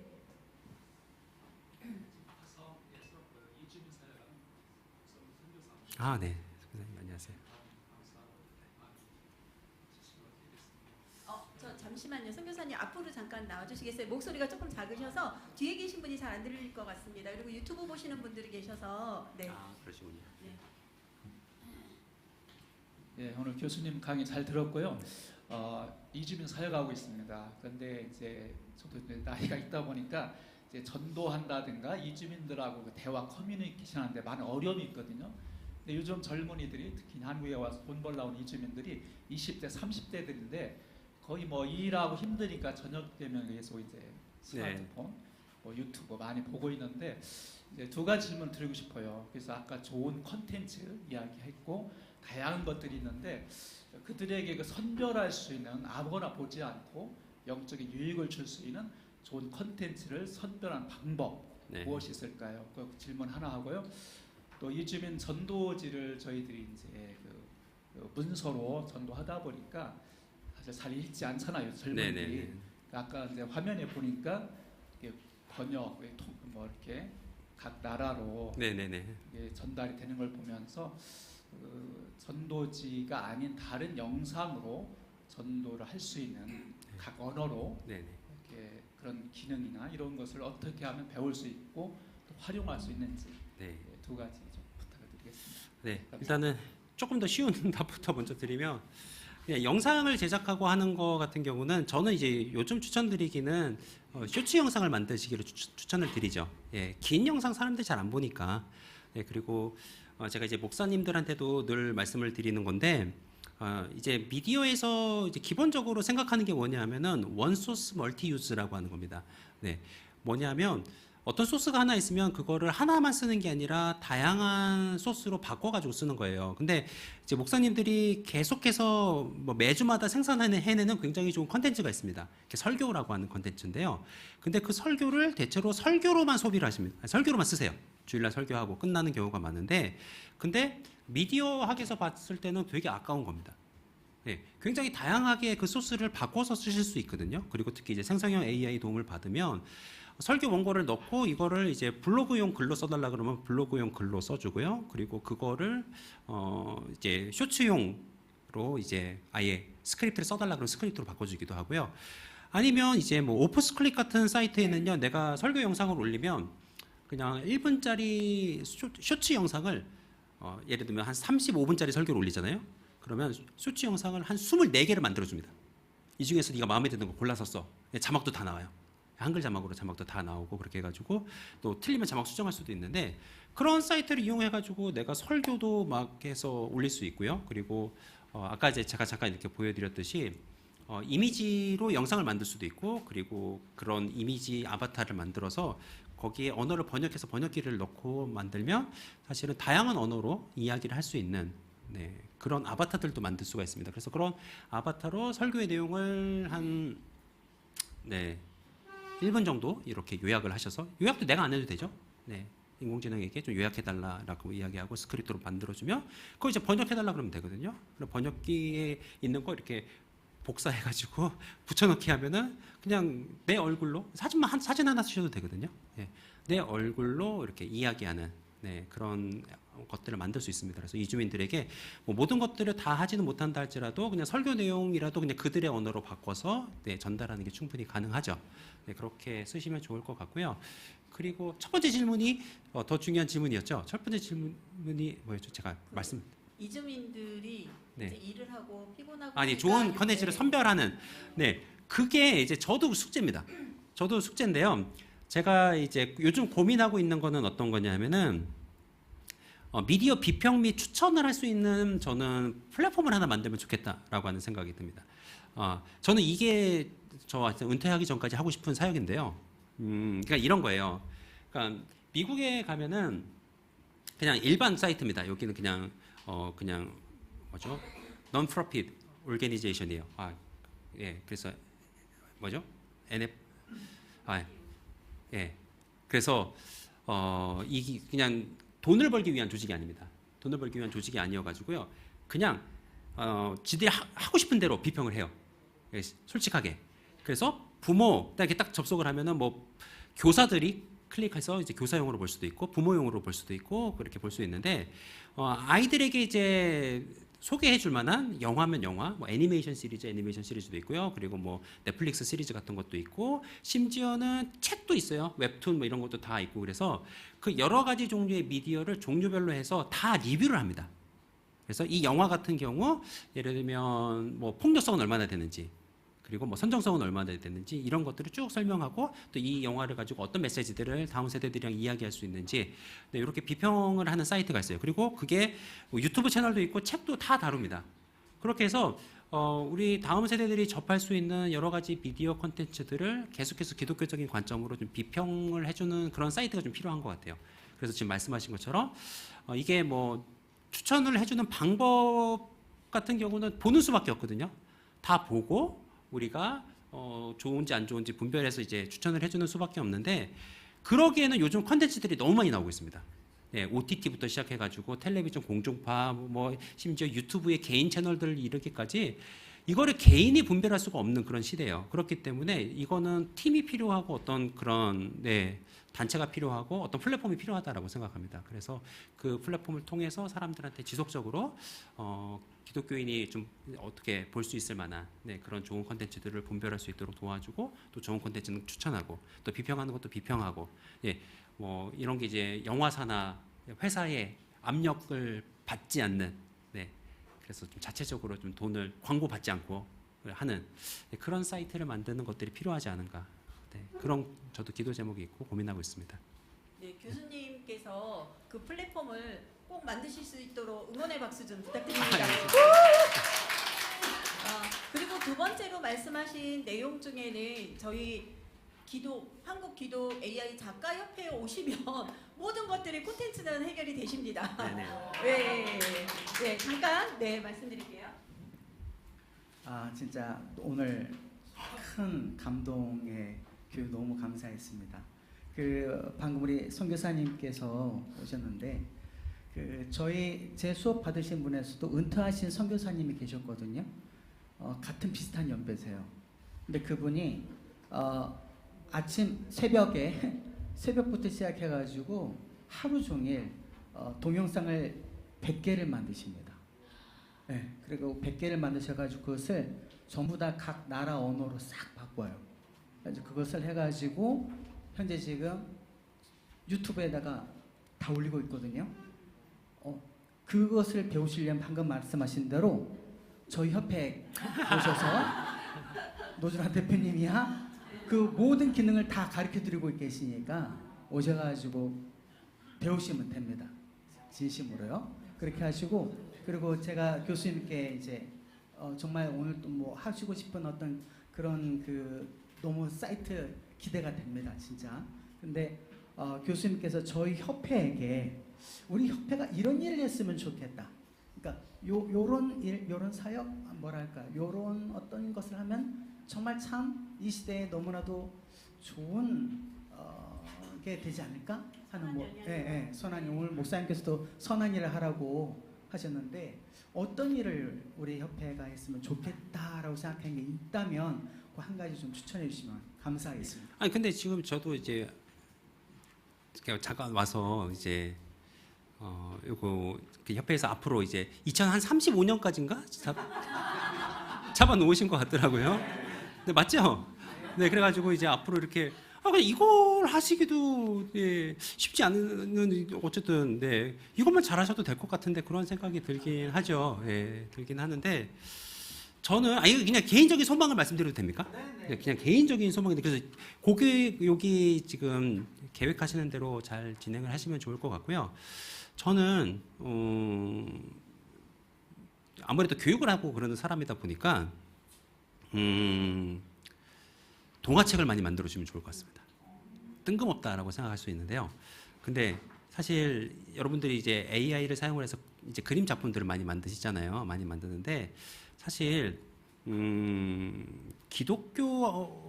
그러니까 아이들이 동화책을 많이 보거든요. 근데 동화책 같은 경우는 뭐 대체로 그냥 뭐 일반 책을 많이 보죠. 네. 기독교 관련 동화책이 얼마나 있다고 생각하세요? 네. 떠오르는 게 별로 없으시죠? 네. 그래서 그냥 굳이 꼭 성경의 이야기가 아니어도 된다라고 생각하거든요. 성경의 이야기가 아니어도 되는데 뭐 다양한 주제로 잡을 수는 있을 것 같아요. 아이들의 뭐 성품과 관련된 시리즈로 쭉 이제 성령의 9가지 열매를 그냥 동화로 이렇게 만들고 그리고 그거를 만드는 이야기도 또 생성형 AI 도움을 받으시면 되고 그리고 그림도 이렇게 만드시면 되고 그러면 이거를 그냥 계속 그렇게 만드셔도 괜찮지 않을까. 저는 이제 교육하는 사람이다 보니까 그리고 제가 이제 북클럽을 하고 있고 이제 그렇기 때문에 사실은 제가 이제 그런 쪽 강의를 많이 해요. 아이들 미디어를 어떻게 사용할 것이냐 뭐 이런 문제를 가지고 강의들을 많이 하는데 특히 이제 요즘 아이들이 스마트폰 많이 하는데 제가 짧게만 말씀드리면 아이들 절제하라는 건 절대 안 되거든요. 네, 그냥 그것만 기억하세요. 절제는 원래 안 됩니다. 네, 아이들 절제하라 그러는 게 아니라 아이들에게 다른 좋은 거를 쥐어줘야 돼요. 네, 대체제가 없으면 그게 대체가 되지 않습니다. 네, 그래서 부모님이 대체를 해주셔야 돼요. 그러니까 제가 가끔씩 부모님들이 진짜 얼척없는 때가 있는데 뭐냐면 부모님들이 이런 소리 하세요. 교수님, 우리 애가요 미디어를 안 썼으면 좋겠어요. 근데 나도 귀찮게 안 했으면 좋겠어요. 이런 소리 하면 진짜 얼척이 없고 막 이럴 때가 있는데요.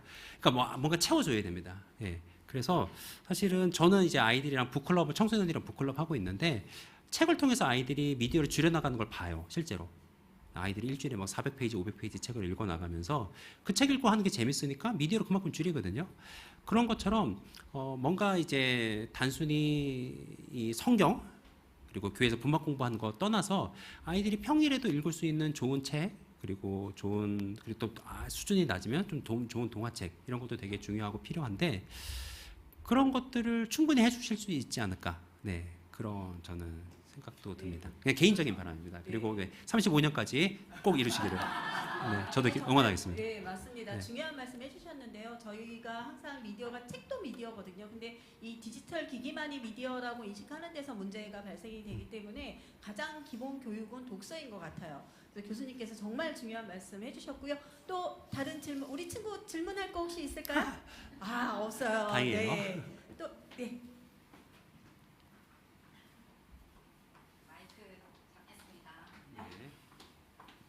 교수님의 명강의 너무 감사드리고 실제 재연해 주셔서 이렇게 앞에서 봐서 감사드리고요. 자, 제가 리튼한테 이렇게 물어봤어요. 기독교의 메시지를 AI 아트로 전달할 때 주의해야 할 미디어 리터러시 원칙은 무엇이냐? 그랬더니 우리 다 아는 거잖아요. 출처 확인, 비판적 사고, 문화적 맥락, 윤리적 고려, 진정성 유지, 상징성과 해석 이렇게 나왔습니다. 저는 여기에서 저희가 이제 기독 작가 협회다 보니까 여쭤보고 싶은 거는 제 윤리적 고려 면에서 저도 이제 교육자기도 하고 제가 그림책 전문 강사다 보니까 이런 생각을 많이 해요. 교육을 하다 보니. 그래서 윤리적 고려에 있어서 얘가 얘기해 준 건 뭐냐면 AI 아트를 제작하는 과정에서 윤리적 기준을 지켜야 합니다. 예를 들어 타인의 이미지나 작품을 무단으로 사용하는 것을 피하고 창작물의 저작권을 존중해야 된다. 이렇게 얘기를 했거든요. 요거 외에 교수님이 또 얘는 이제 리튼이니까 AI가 얘기한 거니까 재현해 주신 실제 교수님께서 한마디 해주시면 감사하겠습니다. 아 근데 리튼이 말 잘하죠. 네. 근데 물론 저는 리튼을 쓰지 않고 뭐 저는 다른 것들을 많이 쓰고 그러거든요. 네. 저는 이렇게 예를 들면 추천드리면 저는 퍼플렉스티나 젠스파크 같은 걸 추천드립니다. 예. 그래서 그런 거 써보시면 이제 리튼을 잘 안 쓰시게 될 텐데요. 네. 근데 어쨌든 뭐 좋은 얘기 잘 해주신 것 같아요. 그래서 사실 이게 저작권 문제도 계속 논쟁이 앞으로 있을 겁니다. 네, 그래서 AI가 만든 건데 저작권을 주장할 수 있느냐에 대해서 사실은 계속 논쟁이 좀 있을 것 같고요. 요거를 좀 피해가기 위해서 이제 어도비사 같은 경우는 사실 그냥 저작권 문제를 자기들이 무조건 다 해결하겠다. 네, 그러고 있죠. 그래서 안전하게 쓰시려면 사실은 어도비 거를 쓰시면 제일 안전하긴 합니다. 네, 그냥 모든 자기네 이미지로 학습을 시켰기 때문에 거기에 대한 문제가 없도록 하겠다. 법적인 문제가 생기면 자기들이 다 책임지겠다. 이렇게 하면서 쓰고 있기 때문에 그렇게 쓰시는 게 제일 나을 것 같고요. 진짜 그거 외에는 저도 특별히 그럴 건 없을 것 같고요. 그리고 이것을 뭐 창작의 행위로 볼 것이냐에 대해서도 계속 논의가 있습니다. 계속 논의가 있는데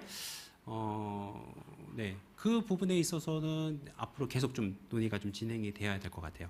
계속 논의가 진행이 되어야 될 것 같고, 근데 저는 창작의 행위로 저는 본자는데 조금 더 한 표를 둡니다. 저도 그렇게 두고요. 그건 말고 없습니다. 네.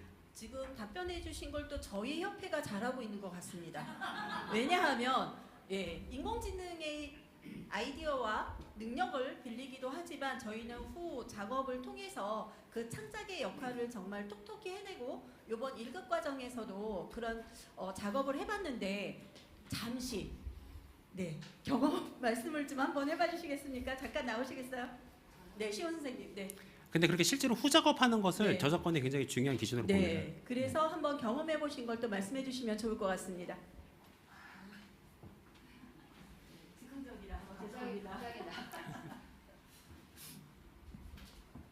어쨌건 계속 논란이 되고 있는 그 AI로 우리가 프롬프트를 쓰고 나의 뜻을 가지고 작품을 만드는 과정이라는 게 사실 참 애매할 수 있죠. 근데 저도 처음에는 잘 몰랐는데 작품을 만들어 볼수록 이게 정말 내 거라는 생각이 들긴 하더라고요. 그래서 이제 그거 저작권의 어떤 문제 논란이 계속 되겠지만 말씀 주신 것처럼 그걸 어떤 다른 방법으로 재해석하고 우리 거로 만들 수 있는 걸 계속 연구하는 게 저희의 가장 큰 목적이라고 생각합니다. 그래서 저희 협회도 그런 걸 계속 해나가는 방향을 가지고 있고 저희뿐만 아니라 계속 작가라는 이름 하에서 저희 작품을 얼마큼 저작권을 가지게 할 수 있는지 이런 거는 또 저희 계속 앞으로 나아갈 숙제라고 생각합니다. 실제 후작업 해보시면서 어떠셨는지. 후작업 후작업 일단 그러니까 내 거로 똑같은 말씀인데 나만의 같은 재료를 가지고도 같은 공간에서 다 이렇게 작업을 했거든요. 정말 같은 재료를 비슷하게 만든 사람이 제가 보기엔 없었던 것 같아요.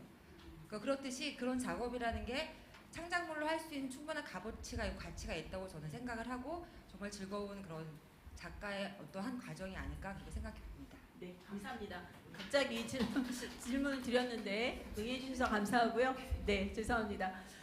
저희 협회 같은 경우가 인공지능부터 그 다음에 인간의 창작물까지 그리고 나눔까지 이루어지는 협회라고 말씀드리고 싶고요. 오늘도 귀한 시간 내주셔서 강의해주신 그리고 답변 질문까지 길게 응답해주신 교수님께 다시 한번 박수 부탁드립니다. 네, 감사합니다.